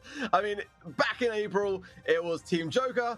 Back in May, it was Team Icebarn, and it seems like it was third time unlucky this time round for. I mean, what can you say about that? But what an exciting matchup that was. Honestly, I watched it envy, I must say. Yeah, I mean, you know, name change meta not exactly pulling through.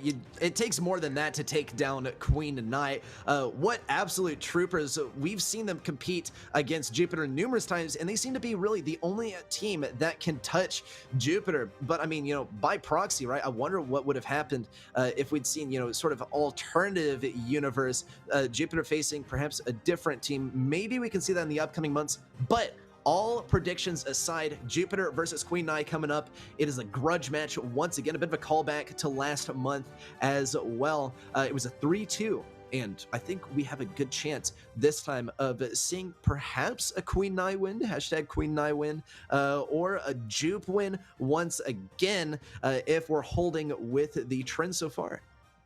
Yeah, Tropa Suprema, I imagine coming back next month with a different name. But yeah, this final is all eyes on Jupiter and Queen Nai. I mean, Jupiter have got 3 monthly final wins under their belt, so they've got the experience and they've got that ability to be able to hold firm under pressure. But it must be said, you know, Queen Nai have absolutely shown and demonstrated growth throughout this competition. You know, back in March, it was a 3-0 loss against Jupiter. But they've gradually clawed their way back. Last month in May, they took the loss in the semi-finals to Jupiter. But prior to that in April, they were able to do really, really well. They got to a 2-3, and they did eventually lose to Jupiter. But nonetheless, that was the closest month they ever had. So this month, they've got to be going in feeling, especially off the back of that, I mean, pretty confident, but they must, I'm sure on some level, be a little bit fatigued, right? Yeah, it gives me chills thinking about how this is going to pan out, just because we've seen it. Just a really steady progress from Queen Nai. Our players in this upcoming match, Tensai, Site, Tampo, Choppy, you know them well. The champions from the last several months, Marlix, Minmi, and Dimsy, are players that we just witnessed in, I mean, such a crazy match. And they're coming up on yet another one. We were almost upset there, and we could be coming close to an upset once again. We saw the 3-2, and, you know, that was building off of the 3-1 after the 3-0 versus Jupiter. So if the trend is correct, we'll see the 3-2, but this time it'll be going to Queen Nai. I'm so excited for what is to come. Pretty soon we'll be getting into the maps and the modes that we'll be seeing for the grand finals, and perhaps from there we can start to draw some conclusions on who is necessarily given the advantage here. I think Jupiter, right? That Site Tampo, right? We've seen, you know, such a staggering performance from this player in particular. Definitely one of the stars, and definitely deserves a Mortis ban from the opposing teams. We'll see if Queen Nai brings out the Mort ban this time, but yeah, I think it's, you know, it's really all up to just sort of guesses and predictions at this point, because I mean, I've been surprised so many times, and I'm kind of ready to be surprised again. I love surprises, and again, I love rooting for an underdog. We're going to give the players a little bit of time just to kind of take a breather, as we tend to do following a semi-final phase, because ultimately, you know, especially after one that came down to the wire as much as that, I think those players have earned themselves a little bit of a breather. One player for me, I've got to say, watching back on those games of Siege for me, was Dempsey. Dempsey was honestly playing an incredible max, and I've got to wonder whether, you know, we've not really seen much of Gene being banned today. I think that's fair to say. I think most of the time it has been a max ban if we've seen one of those 2 kind of key pairings being banned. So I don't know, maybe it's the time to ban a max, because honestly, Dempsey for me was just absolutely on fire in that game. And if you go back and watch the VOD later on, you'll see just how crucial some of those bolt pickups were from his side. And you know, that I think that's got a lot to say for how, you know, Queen Nai were able to actually kind of continue on to get to this stage, because there's a couple of times when well, I mean, more than just a couple of times. I mean, how many match points? 5? Yeah, so many match points. It's like every single they're going for some record or with keeping, you know, the tension up as long as they possibly can. Though, yeah, I think the max ban would be definitely warranted, even from either side, right? We saw, you know, the Stu ban across both sides before, and that was our first time seeing the same brawler banned by both sides, but I wouldn't be too shocked to see the max banned by both sides, or, you know, at least just by Queen Nai. I mean, amazing play on max from Dempsey on Queen Nai, though we got some great, you know, we got a really amazing max player on Jupiter as well, right? First, you know, player to ever get max to 2K, and, you know, one of the first players to ever get a brawler to 2K trophies. So just, you know, banning max would be a good decision, though it would also be a disadvantage for Queen Nai. So they'll have to evaluate, you know, do we want to get rid of this brawler that is a key to success for us, but is also a key to success for the enemy team? And, you know, we find ourselves in this situation from time to time, and typically, you know, just staying on a comfortable brawler for yourself is worth letting your enemy have a brawler that they're very comfortable with. Yeah, if you're Queen Nai, you've really got to consider the prospect of kind of not just banning what might be good in terms of the meta and what would be a strong pick, but banning strategically, like, what is going to actually kind of give them the edge over Jupiter. They've come head-to-head a couple of times now, so they've had a chance to kind of really learn the inner workings of what Jupiter like and dislike. But let's see what you guys think. We're going to go to the predictions in just a moment to see kind of how things are tallying up. Again, make sure that you are voting in the chat. You can vote continuously throughout the matches with the relevant hashtag for Jupiter is JupWin, JupWin, and then of course we have a hashtag Queen Nai. And don't be afraid if you feel like it might be swaying another way. You know, feel free to change your mind. I mean, I would never do that. I always choose a team and stick to it from start to finish. But, you know, just because you never know, guys. You never know. Sometimes things can change. Go with the flow. Do what you feel. Yeah, I mean, I agree with you on that one, Ark, right? I'm not like a snake, you know? I think Queen Nai, right? I've been rooting for them the entire time because, you know, I always like to see the Titans fall because that is what promotes growth, right? You have to be put in uncomfortable situations to develop and grow. Our maps and modes, we got double swoosh coming up for our very first map, and we've seen some pretty diverse compositions on this map, making use of that left lane, or at least, you know, trying to deprive your enemy of use of that left lane with all of those bushes. Get the amber over there, get rid of the bushes, or use a Tara, right? And, you know, get some good visibility in the bushes, but also look for some good opportunities to get that black portal out and get some pulls. A double pull could be possible, but it doesn't look like we'll see one half of the double pull. Jean ban coming out from Queen Nai, and Jupiter also with the Stu and Bell ban. So we see the double Stu ban once again, Ark.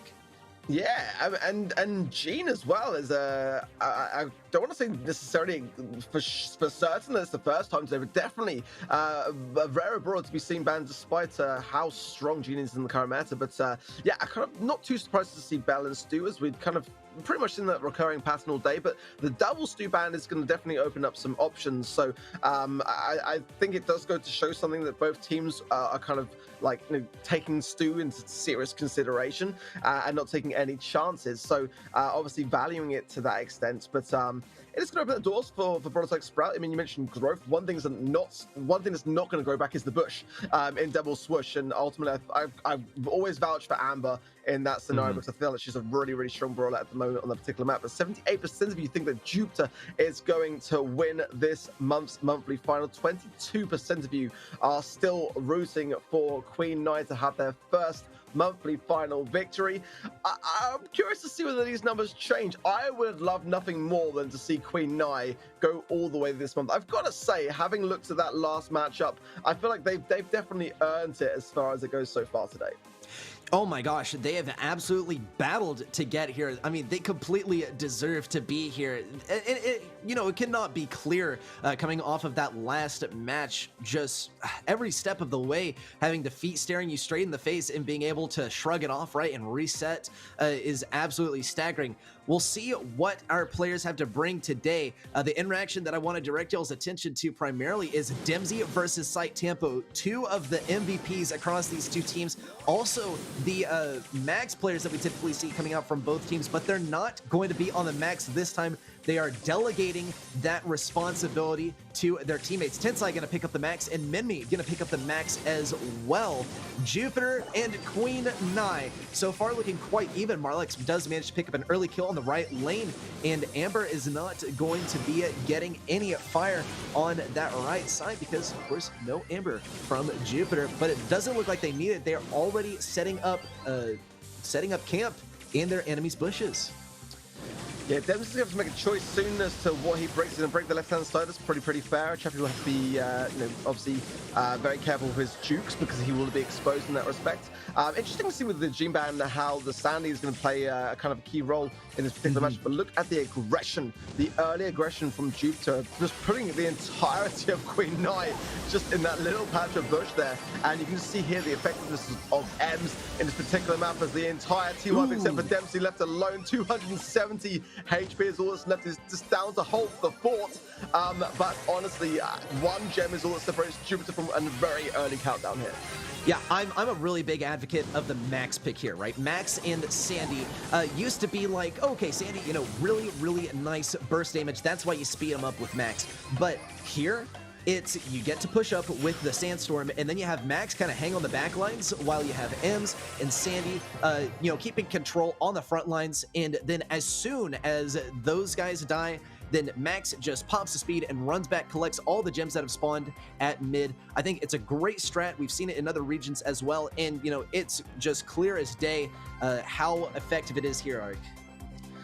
Yeah, I mean, surprised to actually kind of not see that particular brawler ban because ultimately I feel like Max does bring a lot more value than potentially Jean. I mean, once you get past gem grab and, Jean's obviously still a brawler which can turn any game mode, but ultimately gem grab being the one that can really directly impact the objective. But I've got to say, it felt like a little bit to me, like at the beginning of that matchup, there was some confusion with the lanes and a little bit of time to adjust as to where everyone was going to go. But Ems here, for me, did exceptionally well. We kind of see this kind of go between Ems and Amber, and in that respect it was absolutely side tempo which really thrived with the Ems pick despite it not being on the same lane as the Amber. I've got to say that if Dempsey's going to go with that same idea again, I feel like he's got to break the bush earlier on to really expose whatever brawler is on his lane side. Then by doing that he can apply some pressure elsewhere, but ultimately they just never really got the value out of the Amber pick to begin with. It wasn't really doing exactly what it should on this particular map for me.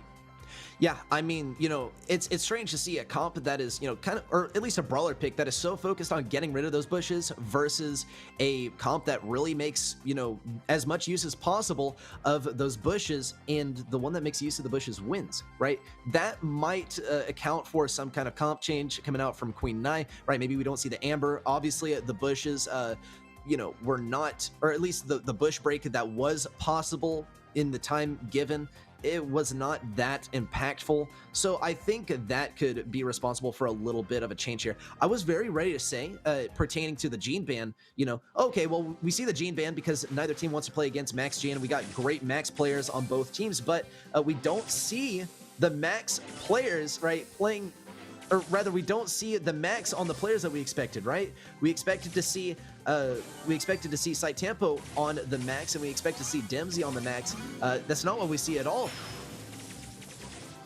Yeah, and I'm glad you were just talking through that because ultimately I was going to say that I was going to wait to see Atara. And I would have been absolutely wrong. I've got to be honest, in this current meta, I'm not expecting to see Rosa here. I mean, ultimately, with other brawlers able to break open bush as well as they are, it kind of can over time render Rosa a little bit useless, and Mortis as well is a very kind of unusual choice to pair with a Rosa. But ultimately, the aggression can go a long way with the help of that Poco heals coming in. The takedown there as well will drop the gems, but going back into the pocket of Site Tampo for safekeeping. But ultimately, at the end of the day, you don't really necessarily want them to be in the hands of Ems, who, when closed the gap, can definitely be susceptible to a Mortis stash here or there. Yeah. Friend Zone is only going to be going so far in that respect to deter that. Yeah, I think, this is kind of a nice combo here, right? You can definitely tell, like, the thought process that went into this one. Marlex here trying to get rid of Ems as soon as possible because Dempsey is going to have a really rough time against him. gems, but it's just not working out for Queen Nai so far. Jupiter, they're already going to bring this back with the 10 gems. Sight Tampa with the 6 and Tensai with the 5. If either one of them goes down, that's going to be a huge blow. We see Marlix trying to get a choppy out of the question here. Really probably looking for that super as well, but it's not going to get that much value. Minmi completely separated from Dempsey, and that is not what you want to see at all. You want to see these brawlers together, right? Poco, Rosa, right? Such a great duo, but with these guys separated on their own, they're not going to be able to do much. Poco, he benefits from a support situation. Rosa, she benefits from a situation where she's being supported, and separating these guys, it's not gonna be bueno. Jupiter taking set number 1 in a very convincing victory. Queen Nai, they got to go back to the drawing board, because you know, you could tell like these are some smart choices. These are some comps that obviously had thought and lots of consideration put into them, but they're not able to really damage Jupiter here. I gotta go back to those final moments there, because Marlix went in super aggressive when he could have waited. There was a bit of time there to wait for his teammates to join him, and ultimately, you know, Mortis in a 3 versus 1 or a 2 versus 1, it's not going to fare well, especially without that support network of those heals coming in. And with a tanky brawler like Rosa, they really could have got some kind of pinch on, I think, this moment coming up in just a moment. But they kind of went in maybe with a couple of nerves, or just kind of feeling like maybe the timer was against them. Ultimately, it didn't fare well, and we are already storming through gem grab now. We see a little bit of the scoreline reflection there, and the gems were more in favor of Jupiter along the way. You know, I like Mortis as a pick. I think this is a great brawler for aggression, and we've seen it a fair bit in the East Asia region in terms of the meta. But you know, there just wasn't just kind of doing the work it needed to. But I kind of feel like it could still be viable in triple dribble. One brawler that we've seen on the ban a lot today was Barley, and I think that now Barley is not on the ban list, he could be well coming into the mix here. Oh yeah, I think that's a great point right there. I think that's going to be a great counter to Barley if we see him, though Ims also just as likely here. And we've seen Mortis, you know, Mortis is pretty much a hard counter to Ims, the friend zoner, as you said. It's only going to go so far. Mortis, he reloads those dashes like, you know, like this, right? And then Ims, she's only got 3 friend zoners to her name for the entire game. And if you don't have that available for the defense to pop the ball off the enemy, that's also a disadvantage that you're going to be operating at. So I think Mortis is, you know, a pretty solid pick here. I think really it was the execution that was really eating away at Queen Nai, because I think, you know, they found themselves in the same situation many times versus Jupiter, right? It just seems like, you know, Jupiter is this impossible task. They keep on getting closer, but they just can't take him down. And as we saw at the end of the game right there, really the solution would be, okay, push in all together, right? You have a team comp that focuses around synergy. You have the Poco to heal both of these, you know, sort of tanky brawlers that benefit from the close range combat.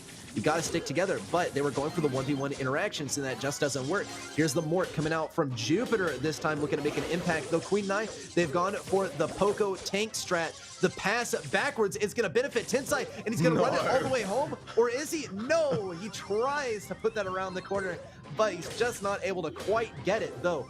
That has been such an amazing play. Ooh, what a bubble that was, putting it right in the corner. I don't believe I've ever seen that before, Ark. I've got to say, though, off the back of that start, Queen Nai exploded in at a great pass to Marks, and the heal will absolutely seal the deal. I don't know whether stopping here is the right idea, because ultimately we'll feed supers. No! Wow, no way. No way. I've got to call a disconnect. I'm sorry, there's no way that was a troll. It must have been a disconnect, because that is absolutely... What is going on? Oh my God. What is going on? This is... Okay, I think they got it back. Dempsey with a little dribble to the backside and puts it in. I mean, they brought it back. But like, okay, this feeling overcame my body. I don't know if that was my energy drink wearing off, or whether that was just like a literal sinking feeling overcoming me following that missed goal, perhaps due to lag. Jupiter, though, they're bringing it back. Queen Nai looking to get this defense, though. It's just Minmi and Dempsey. Sight Tampa with a great pass to Tensai. Tensai puts it in, and Jupiter, they bring this to a 1-1 game. Absolute textbook here, Ark. I mean, I'm not gonna lie, I didn't sleep last night. I went straight to the shower and back to my computer. But it seems like Queen Nai are the team that are falling asleep right now. At the moment, though, they are gonna secure a goal. But what happened there? I feel like I really need to know what happened. someone fell asleep or disconnected or was just, I don't know, having a little chit chat on the goal line. I'm so confused. I don't know if I'll put it in. Maybe here? Nah. What about the left side? Because they're moving a little bit, right? Maybe a little bit more to the left. Side Tempo says, here, go a little bit more to the left, man. I'll help you out. What on earth did I witness? I mean, Dimsy, right? Able to put this back in great fashion. Yeah, a little bit of a dribble for show and putting that in the goal. Side Tempo able to walk it in here. What on earth was this first game? I mean, Queen Nai, no doubt, establishing the momentum for this set. But, you know, what on earth, man? What on earth? There are few words more that I can add to this because it doesn't really need a description. Right? Or I don't know if I'm able to describe it right now. It needs some troll music behind it, some blunder music for sure. Yeah. I mean, ultimately it could have been a bit of BM. I wouldn't advise it. I mean, ultimately, you know, Queen Nai have not won a grand final yet, so there's that to consider. It could well have been like earning supers, but at the same time, like if they were trying to earn supers for their team, they were also effectively feeding supers to their opposition at the same time. So lots of questions, but I mean, the scoreline went in their favor. So I mean, I don't know. Who am I to say? I mean, you know, just, you know, we're supposed to be the experts, but ultimately, you know, we see something new every day. At the end of the day, I think comp-wise, if we just to bring it back down to earth just a little bit, I mean, you know, Poco BB here is a pretty solid choice for me. I kind of like it. I think there's still a lot of variation that could come into the mix, some adaptations which are available to both sides here. But ultimately, you know, having you know, Jean out of the way does mean that for the majority of the map, it will stay in its, you know, sort of starting form unless we see any kind of wall breakers making a big impact. So there's that to consider. You know, having those walls can go a long way to helping certain brawlers, obviously a lot of throwers, but also brawlers like Carl, we haven't really seen too much of today, a little bit here and there. But there's definitely some options available aside from this comp, which is kind of interesting because both teams definitely seem to go very much firmly with that same idea in hand. Yeah, we see the comp switch up this time. Site Tempo on the M's. But Queen Nai not switching up the comp. I mean, it works so well for them so far. Why switch it up? Site Tempo passing that ball back. Does have to use a friend zoner as well, and Dimsy falls. One thing to note, we finally see Dimsy on the max where we were expecting him. Here comes Tensai though, ready to put this one in the goal, or does just pass it forward. The pass to Site Tempo, is he gonna be able to put it in the goal? The pass to Tensai, Tensai doesn't put it in the goal in the first try, but does get it passed to him by Dimsy.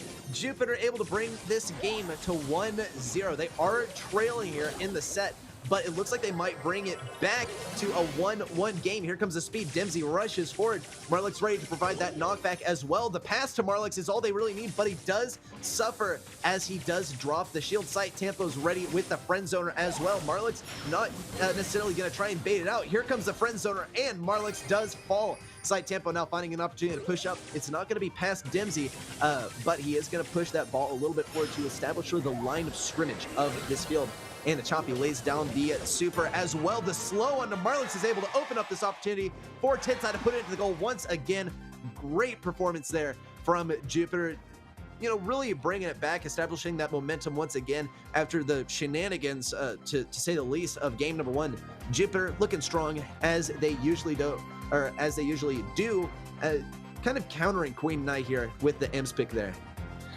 I love the M picks. I absolutely love M's here. I think that you can just see the effectiveness in that game with the hype star power, just healing up Site Tempo, enabling him to get into some really, really aggressive positions. But combine that with the max speed, you can really assert so much authority with that slowdown to really kind of maneuver around and get exactly where you want to go with your team. You know, the friend zone gadget as well is a great way to deter an oncoming goal. You know, being able to, you know, effectively drop the ball from your opposition's feet is such a key quality to have here. So it's great to see Ems like just gradually coming back in the meta. Not a brawler that's particularly overwhelmingly strong in terms of her abilities, but she definitely has a place now in a lot of maps. We saw her in the previous set in Double Swoosh. We're now seeing her again in Triple Dribble.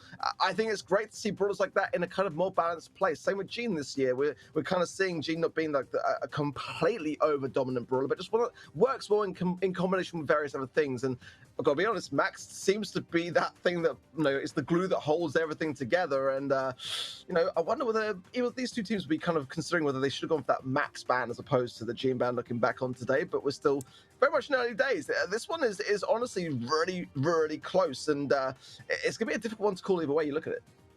Yeah, I love that note, right? Max is like the glue that holds everything together. And, you know, when you eliminate Max from the equation, the meta just kind of goes like what do we do, man? What do we play? It can go, you know, any possible way. But, you know, I think, you know, the Max being present does like establish a level of consistency as far as like what we can expect as far as the comps, right? And I think, you know, for these teams, it preserves their sanity a little bit. I think especially for Queen Nai, right? They could have very easily banned Max against one of the most accomplished Max players. I mean, we're talking Sight Tampo. He's the player that got that 2K Max along with a Choppy. But let's see what they got to bring to the table this time. The switch up from Queen Nai this time, they got the Carl coming out and cornering that ball in true triple dribble fashion off of those barrels. Sight Tampo, though, pushing up on the right lane here, is looking for that super. Tensai does have the speed, gonna already pop into Sight Tampo. Here comes the aggressive positioning of the ball. Dempsey does rush in. He's not gonna be able to secure the kill on Sight Tampo, though he is gonna get a little bit of damage and keep him from putting that ball in the goal. Marlix and Minmi, they were so close to going down. It was definitely a calculated decision to use that dash there. Jupiter falling back to mid. They're going to try and keep this fight at mid as Queen Nai looks to push up pretty much a kill. Actually, Minmi does not get taken down. He gets that kill onto a Choppy, and Queen Nai advancing on the left flank. Yeah, it's been caught really well in this back corner, though, and ultimately, yeah, that's a really, really smart play from Jupiter to isolate that situation and to be able to push back on the mid now. I like the Cole pick. I think that Cole is a really, really solid choice of brawler here, but ultimately, Sight Tampo, if he keeps this up, is going to be able to continue to push back. Mark's going on the aggressive, taken down for his troubles. Let's see looking at the curve from this 10, so the aggression, and he will stay alive, take down the Memsy as well. That will be a goal. Nicely done for Jupiter. Yeah, well done for Jupiter. They're just one goal away from taking us into set number 3. Queen Nai, though, similar situation. They got to get one more goal, and they can probably bring this back in overtime. They have an M's of their own this time, but it's not going to work out the same way it was for Jupiter. Jupiter with a significant time advantage over goal number 1.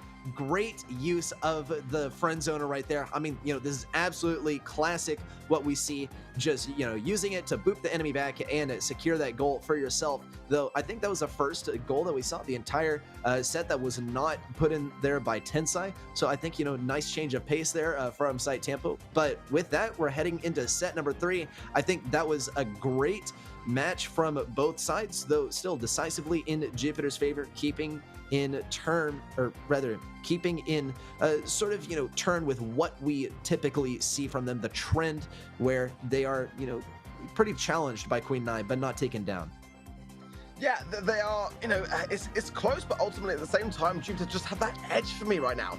You know, Sight Tampo with that game with the M's pick for me was just doing so much work. He may not have been scoring that many of the goals, as you say, but I feel like a lot of the goals that came as a result of the back of that M's pick, which he was just able to assert so much pressure with. Ultimately, though, you know, Queen Nai could have really quite quickly tied up this in terms of the set. So I feel like at the same time, Jupiter have done pretty well for themselves to really gain their composure back and you know, keep the scoreline in their favor. You know, Brawl Ball is one of those game modes. It can go by very, very quickly, and literally one death is all that it takes to kind of flip the balance in that respect. So you know, I feel like Jupiter will feel like they were, you know, in a good spot to continue on. But look at that, the deaths there with the 4 for Menmi going against that of Sight Tampo just goes to show you know, the way that Sight Tampo was playing that M's with the 4 kills, the goal scored, and just the 1 diff as opposed to the 4. It was such a key component in that comp. Yeah, I mean, I think like just choosing an M's of your own is not going to be enough to compete with Sight Tampo on that M's, right? As you said, it was so impactful once they were switching it up. And I mean, as we head into some assembly, right, I do anticipate a little more of, you know, Queen Nai, they managed to pull something off, and then Jupiter, they're forced to adapt because, you know, we can really see like Jupiter, they're being forced to change here. They're being forced to change up their strat by the enemy, taking a win and, you know, employing something that really works, which is not something that we've seen from Jupiter so far. And it does really speak volumes about, you know, the kind of, I don't know, like the tier of team that Queen Nai really is. In, you know, even though Jupiter's showing them up so far, Queen Nai, they're a strong competitor. Yeah, they are absolutely a strong competitor, and they absolutely deserve to be here. It's just a question of whether they can start to compose themselves. They came in looking in Devil's Swoosh a bit shaky, had some promising Brawl Ball, and it kind of glimmered out towards the end of the rounds. And now, you know, time is absolutely ticking for them to be able to kind of like, you know, muster up what they need to do to take down Jupiter. Again, Jupiter are undefeated in a monthly final, so they've got the, I don't want to say the word ego necessarily, but they've certainly got the confidence. They've been able to demonstrate and prove to themselves that they can get through these moments and not be deterred by a bit of pressure. They've got the resourcefulness and the resilience to get through it. I like to see them also. I'm surprised to not see it from Jupiter, because ultimately they are ahead, and it wouldn't be the worst idea to go in with that brawler straight off the bat, but it's going to be a bit of a right side lane battle between Tampo and the Mortis will survive and bank the bolt, but Dems on the left-hand side will surely go down here to a Chappie. He will do so, but that will be a defense then, an early defense for Jupiter, so a chance for potentially Queen Nai to capitalize off the back of that and just try to hold this mid for the next round. Yeah, this is actually, you know, pretty good from Jupiter so far. Though it's not that great considering they did lose that first bot and they had to give up the mid control, which they, you know, no question, absolutely won. Queen Nai, though, they're being surprising here once again with that Mort in the Frank. They're looking to get just a little bit of an element of surprise to establish control. They did get that first bot, but they weren't able to profit too much off of it. The Sandstorm, though, is working pretty well for them. Marlek's really trying to stay alive here. Chappie, though, able to stay in 10 size. Herbal Tonic and Jupiter, they're looking to bring this one back for the next siege as they get the mid control from that bot. And really, that's the most important thing, because this game, no doubt, is going to the final siege. And Jupiter, they have the advantage of getting that control from the bot. Though actually looks like they are planning on ending this a little bit earlier if possible. Timsai getting in here with the super ready to go, as well as a few more bottles. He does get taken down by Marlex, and this could be a little bit overzealous from Jupiter. They might have to pay for the over-aggression with the barley. I've got to say, Saitama did a wondrous job right of that push on the left-hand side. There was going with the smash, and it does get evaded. This is the thing with brawlers like Carl and Max. They are able to evade the Frank quite successfully. So Tensai trying to battle this right-hand side lane for the bolts, and it is a pretty close scoreline, but Jupiter should be able to tie this one up with the ones that they have in their pocket. Now it's down to whether the aggression of Queen Nai can capitalize. I don't think it's going to be enough. It is going to be a final push for Jupiter, and with the damage they've already done, and the pins are just there to just highlight it even more. So I don't see what Queen Nai can do here. Just exemplifying it, right? Just really hammering that nail into the coffin. Jupiter, they're one game away from taking this entire match, and I mean, maybe Queen Nai versus, of course, you know, in our second semifinal game, that was going to be the only game that we saw get past set number 3, right? Not in a 3-0, and it went all the way to the end. I mean, you know, I'm at least grateful to Queen Nai for that one, but Jupiter, man, they are looking to close this one out quickly. No doubt they were planning on going to the grand finals and have scrimmed the heck out of these particular maps for the grand finals, and you know, it's just so evident through their performance so far. Look at the comparison between Tensai and Dempsey. Tensai, of course, establishing the control. Dempsey really just here to pick the bolts and, you know, take a bunch of damage and, you know, do Frankie sort of things. I think this is great for Jupiter so far. Queen Nai, though, man, I mean, if they're able to dig their heels in and kind of harken back to what we saw in our second semifinal, then this would be the time. Why was there no Max? You know, Frank, Mortis, and Barley, but like, you know, Max is like, again, like that key brawler, and it's not banned here. And you know, Siege is going to lend itself in pretty much any of the maps so nicely to that particular brawler. You know, being able to move around and bank the bolts quickly is a key fundamental there. That for me was just a huge mistake. I mean, brawlers like Frank struggle with speed, like, you know, so ultimately if you're not going to bring in Max, then you've got to be you know, sort of going in with the mindset to be able to at least counter the brawler, because it's going to come up. It's a huge risk, and it didn't pay off, and it wasn't really the time to kind of make risks, in my opinion. If you're Queen Nai, you know, you're on the back foot, you're behind 2 sets, you really kind of need to go with something which is more control based. And Sure, Barley can go a long way in achieving that, as we saw on the Jupiter side. They need to bring down the pace, and that's something that Jupiter don't really respond well to. They like the speed, they like the aggression, and they like to take you by surprise. So, they're gonna continue that same idea moving forwards. And right now, Queen Nai just don't look like they're in the right frame of mind today.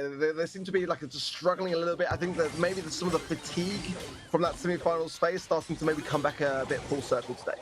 Yeah, and I think this is a little bit of what Queen Nai was afraid of here, is look at what Jupiter's bringing out this time. They got the Daryl. Barley, of course, still, that's going to be kind of their anchor, keeping them in reality, right? This is not a completely insane baddie comp. And Chompy's over here, though, on the BB with the shield, keeping loads of control over mid, just, loads of damage and loads of tankiness. Is this going to be a one push already? Chompy's going to get even more damage. That bot isn't going away. I didn't even get to finish my thought. Jupiter, they're already taking this game, and they're taking the entire match. 3-0, Tensai, Site Tempo, and Chompy showing up the competition the entire day. Queen Nai, no doubt, fought so hard to get here, but they were fighting until the very end, and Jupiter, that just doesn't even phase them. It's just a complete blowout. And once again, Jupiter, they take this win. And how many months in a row has it been? 4 for Jupiter to... That's insane, man. We got to have someone that's ready to take down Jupiter. At least for this month, it's not going to be Queen Nai. We thought we saw some progress, right? 3-2 last month, but this time it's a 3-0. And Queen Nai, they got to go back to the drawing board. Undefeated 4 monthly finals, 3 of which have been 3-0s, including today. That is a very, very impressive performance. Honestly, Jupiter in the East Asia region right now are the team to beat, and they do not seem to have many off, not even off months, but off games, off sets. It's quite incredible to watch just how competent they are and how consistent they are in this region. Yeah, I mean, consistency is key, right? And I think really the most surprising thing to me about this entire match was that Jupiter, only once did they pull out a strange comp. Everything else was, pretty reasonable, right? So we'll see in our upcoming months what the consistency looks like, but for now, it's a Jupiter world. Yeah, I mean, they are controlling the galaxy right now. I mean, there's a big, deep space world to explore still, and I'm really keen to see whether they will have what it takes to go, all the way to the World Finals this year, because ultimately that's when we're going to see how they fare against other regions. But that is definitely a way ahead. But my goodness me, I mean, there are not many regions where we have teams that are performing just quite as well as they are quite right now. Tensai there, most brawler used being max. I think not that many surprises there. Team damage slightly below the 33%, but ultimately, getting your team into the mix with that particular brawler is such a key fundamental component, not necessarily even needing to go for the kills in that respect, but just being a team player and providing the speed where possible. Jupiter just make good decisions. They didn't kind of try anything too crazy out of the mix. Some just solid bans and just kind of keeping the brawlers that they wanted to play, adapting when they weren't available, and just kind of playing the safe game for me. But I'm going to bring back Teddie in just a moment and see what he thought of that game. I mean, he's had a chance to probably have a few breaths since the semifinals. Teddie, welcome back. What did you make of that?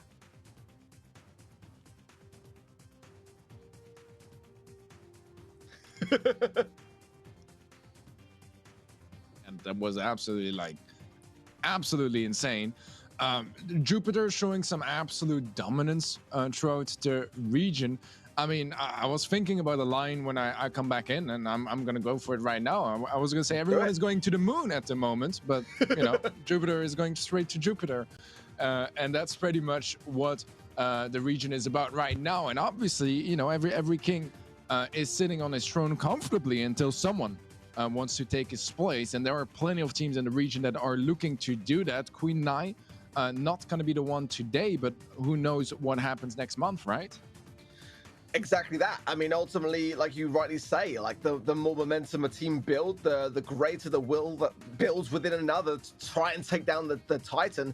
Ultimately, that's the thing. Whereas the competition, grows on throughout the year, as do the inner ambitions of teams that are slightly behind, and it can really just be as much as one good month of just good scrims and good preparation that can really up teams' mentalities, their game. A few changes here or there as well with any rosters or kind of any kind of inner goings on between teams, and things can look very, very different moving forwards. It's the unpredictability of Brawl Esports that I just love the most. We're going to take a look at the regional leaderboards right now, though, however, and perhaps, Reddy, if you want to maybe talk us through some of this, that'd be fantastic. Oh yeah, I mean, Jupiter, Queen Nai, the most likely candidates so far for heading on to Worlds, though.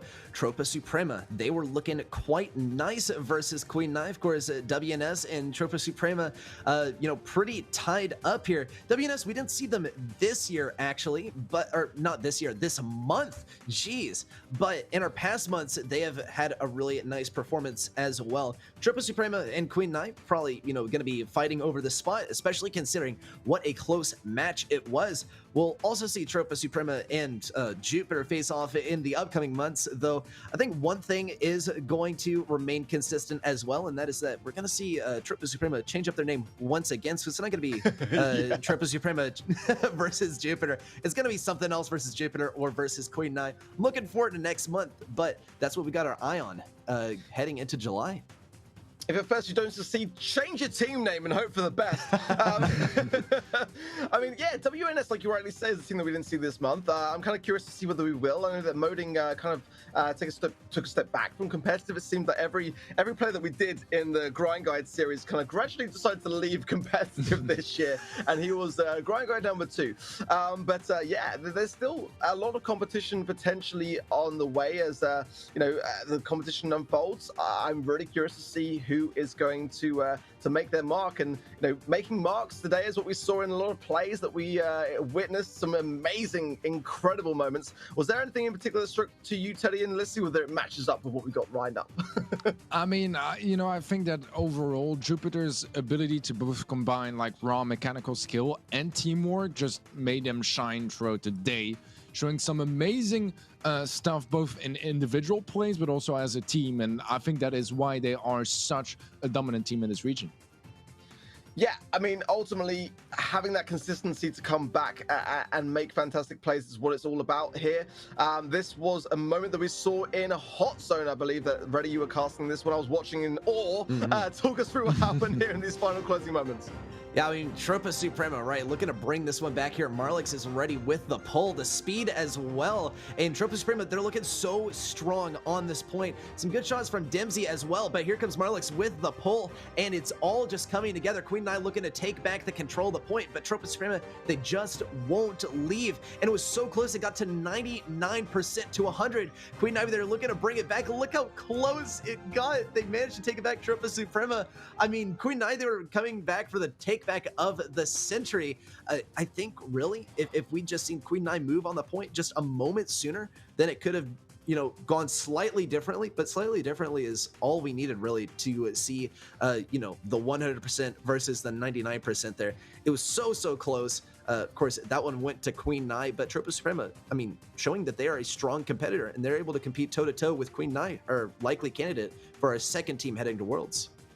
How often do you ever see a match go to a 1% difference on hot zone with 100 to 9? I mean, just mind-blowing, absolutely mind-blowing. We're going to take a look at the leading teams across various regions as well. Teddie, what stands out to you here? Who are you looking to see potentially go all the way here? I mean, I think all those teams are some of the favorites in their region, right? We have INTZ and Aphelion for LATAM South, IX and Tribe Gaming for North America and LATAM North. Queen Nai and Jupiter, we just watched them battle it out in the grand finals for East Asia. Navi and EECA, Team Flash in SESA and ANS, as well as, the European Titans, FA Trio, Tribe Gaming, XO, AC Milan, and SK for mainland China. Trick of China, TIG, Origin, and Nova Esports in a good position to make it to Worlds as well. Yeah, and speaking of mainland China, that's where we're going to be heading next. So make sure that you stick around today. That stream will start from 12 p.m. CEST, a couple of hours from now, so you can have some breakfast. I mean, I'm going to definitely do that. It's 8:30, and it's been a very long day. So sure you will yourself, Teddie. But we'll be back later on today. Also, make sure that you are following Brawl_esports on Twitter. That's the best way, by turning on notifications that you won't miss the stream. If you forget that time, it'll be repeated on a tweet out later on today. But looking back from what we saw and witnessed in East Asia, Teddie, any final thoughts to wrap up the day? I mean, I think that the challenge is who can take down Jupiter. They haven't lost a single match so far. 100% win rate, not too shabby, not too shabby. But it does raise the stakes, does raise the challenge. And one team, I'm excited to see who that's going to be. Any thoughts, Reddy, on who that team could be? And just kind of give us your thoughts on today, if you will. Yeah, I mean, I think Queen Nai probably the most likely candidate, though we could see. And I mean, the team that's always changing names. One day they're Joker, one day they're something else, right? Also looking to be quite strong. It all kind of comes down to, who faces against who in the semifinals. Because for now, it looks like Jupiter, they're always going to be headed to the grand finals. And it's just a race for the second spot to head to Worlds. So I think Queen Nai, they're looking pretty good, but, looking at the difference, at least, performance-wise versus Jupiter from last month to this month, right, we did see a bit of I mean, let's be honest, a bit of a downgrade, right? You don't want to be on a downward trend, but, that looks great for all of our other teams in the region to, try and climb back up and claim that number 2 spot. So it's just going to be a fight for number 2 in this region. Some of us are Queen Nai's in a Jupiter's world, and it's a Jupiter's world, man. I'm, excited to see who's going to take the number 2 spot and who's going to be able to finally show up Jupiter. Trevor Suprema, if you're listening, I've got an idea for the team name you could change to. Jupiter. That would be a good way to go straight to the top. But again, guys, make sure that you tune in. That time, once again, is 12 p.m. CEST for the mainland China region. We'll be back later on with that ton of amazing teams. Some thank yous as well to Supercell, to Vinix, to Esports Engine for all the goings on in the background. You guys do a wondrous job. Many people working tirelessly in the background to put on the shows today and next month and the months to follow after that. And again, make sure that you pop back today later on for the mainland China monthly final.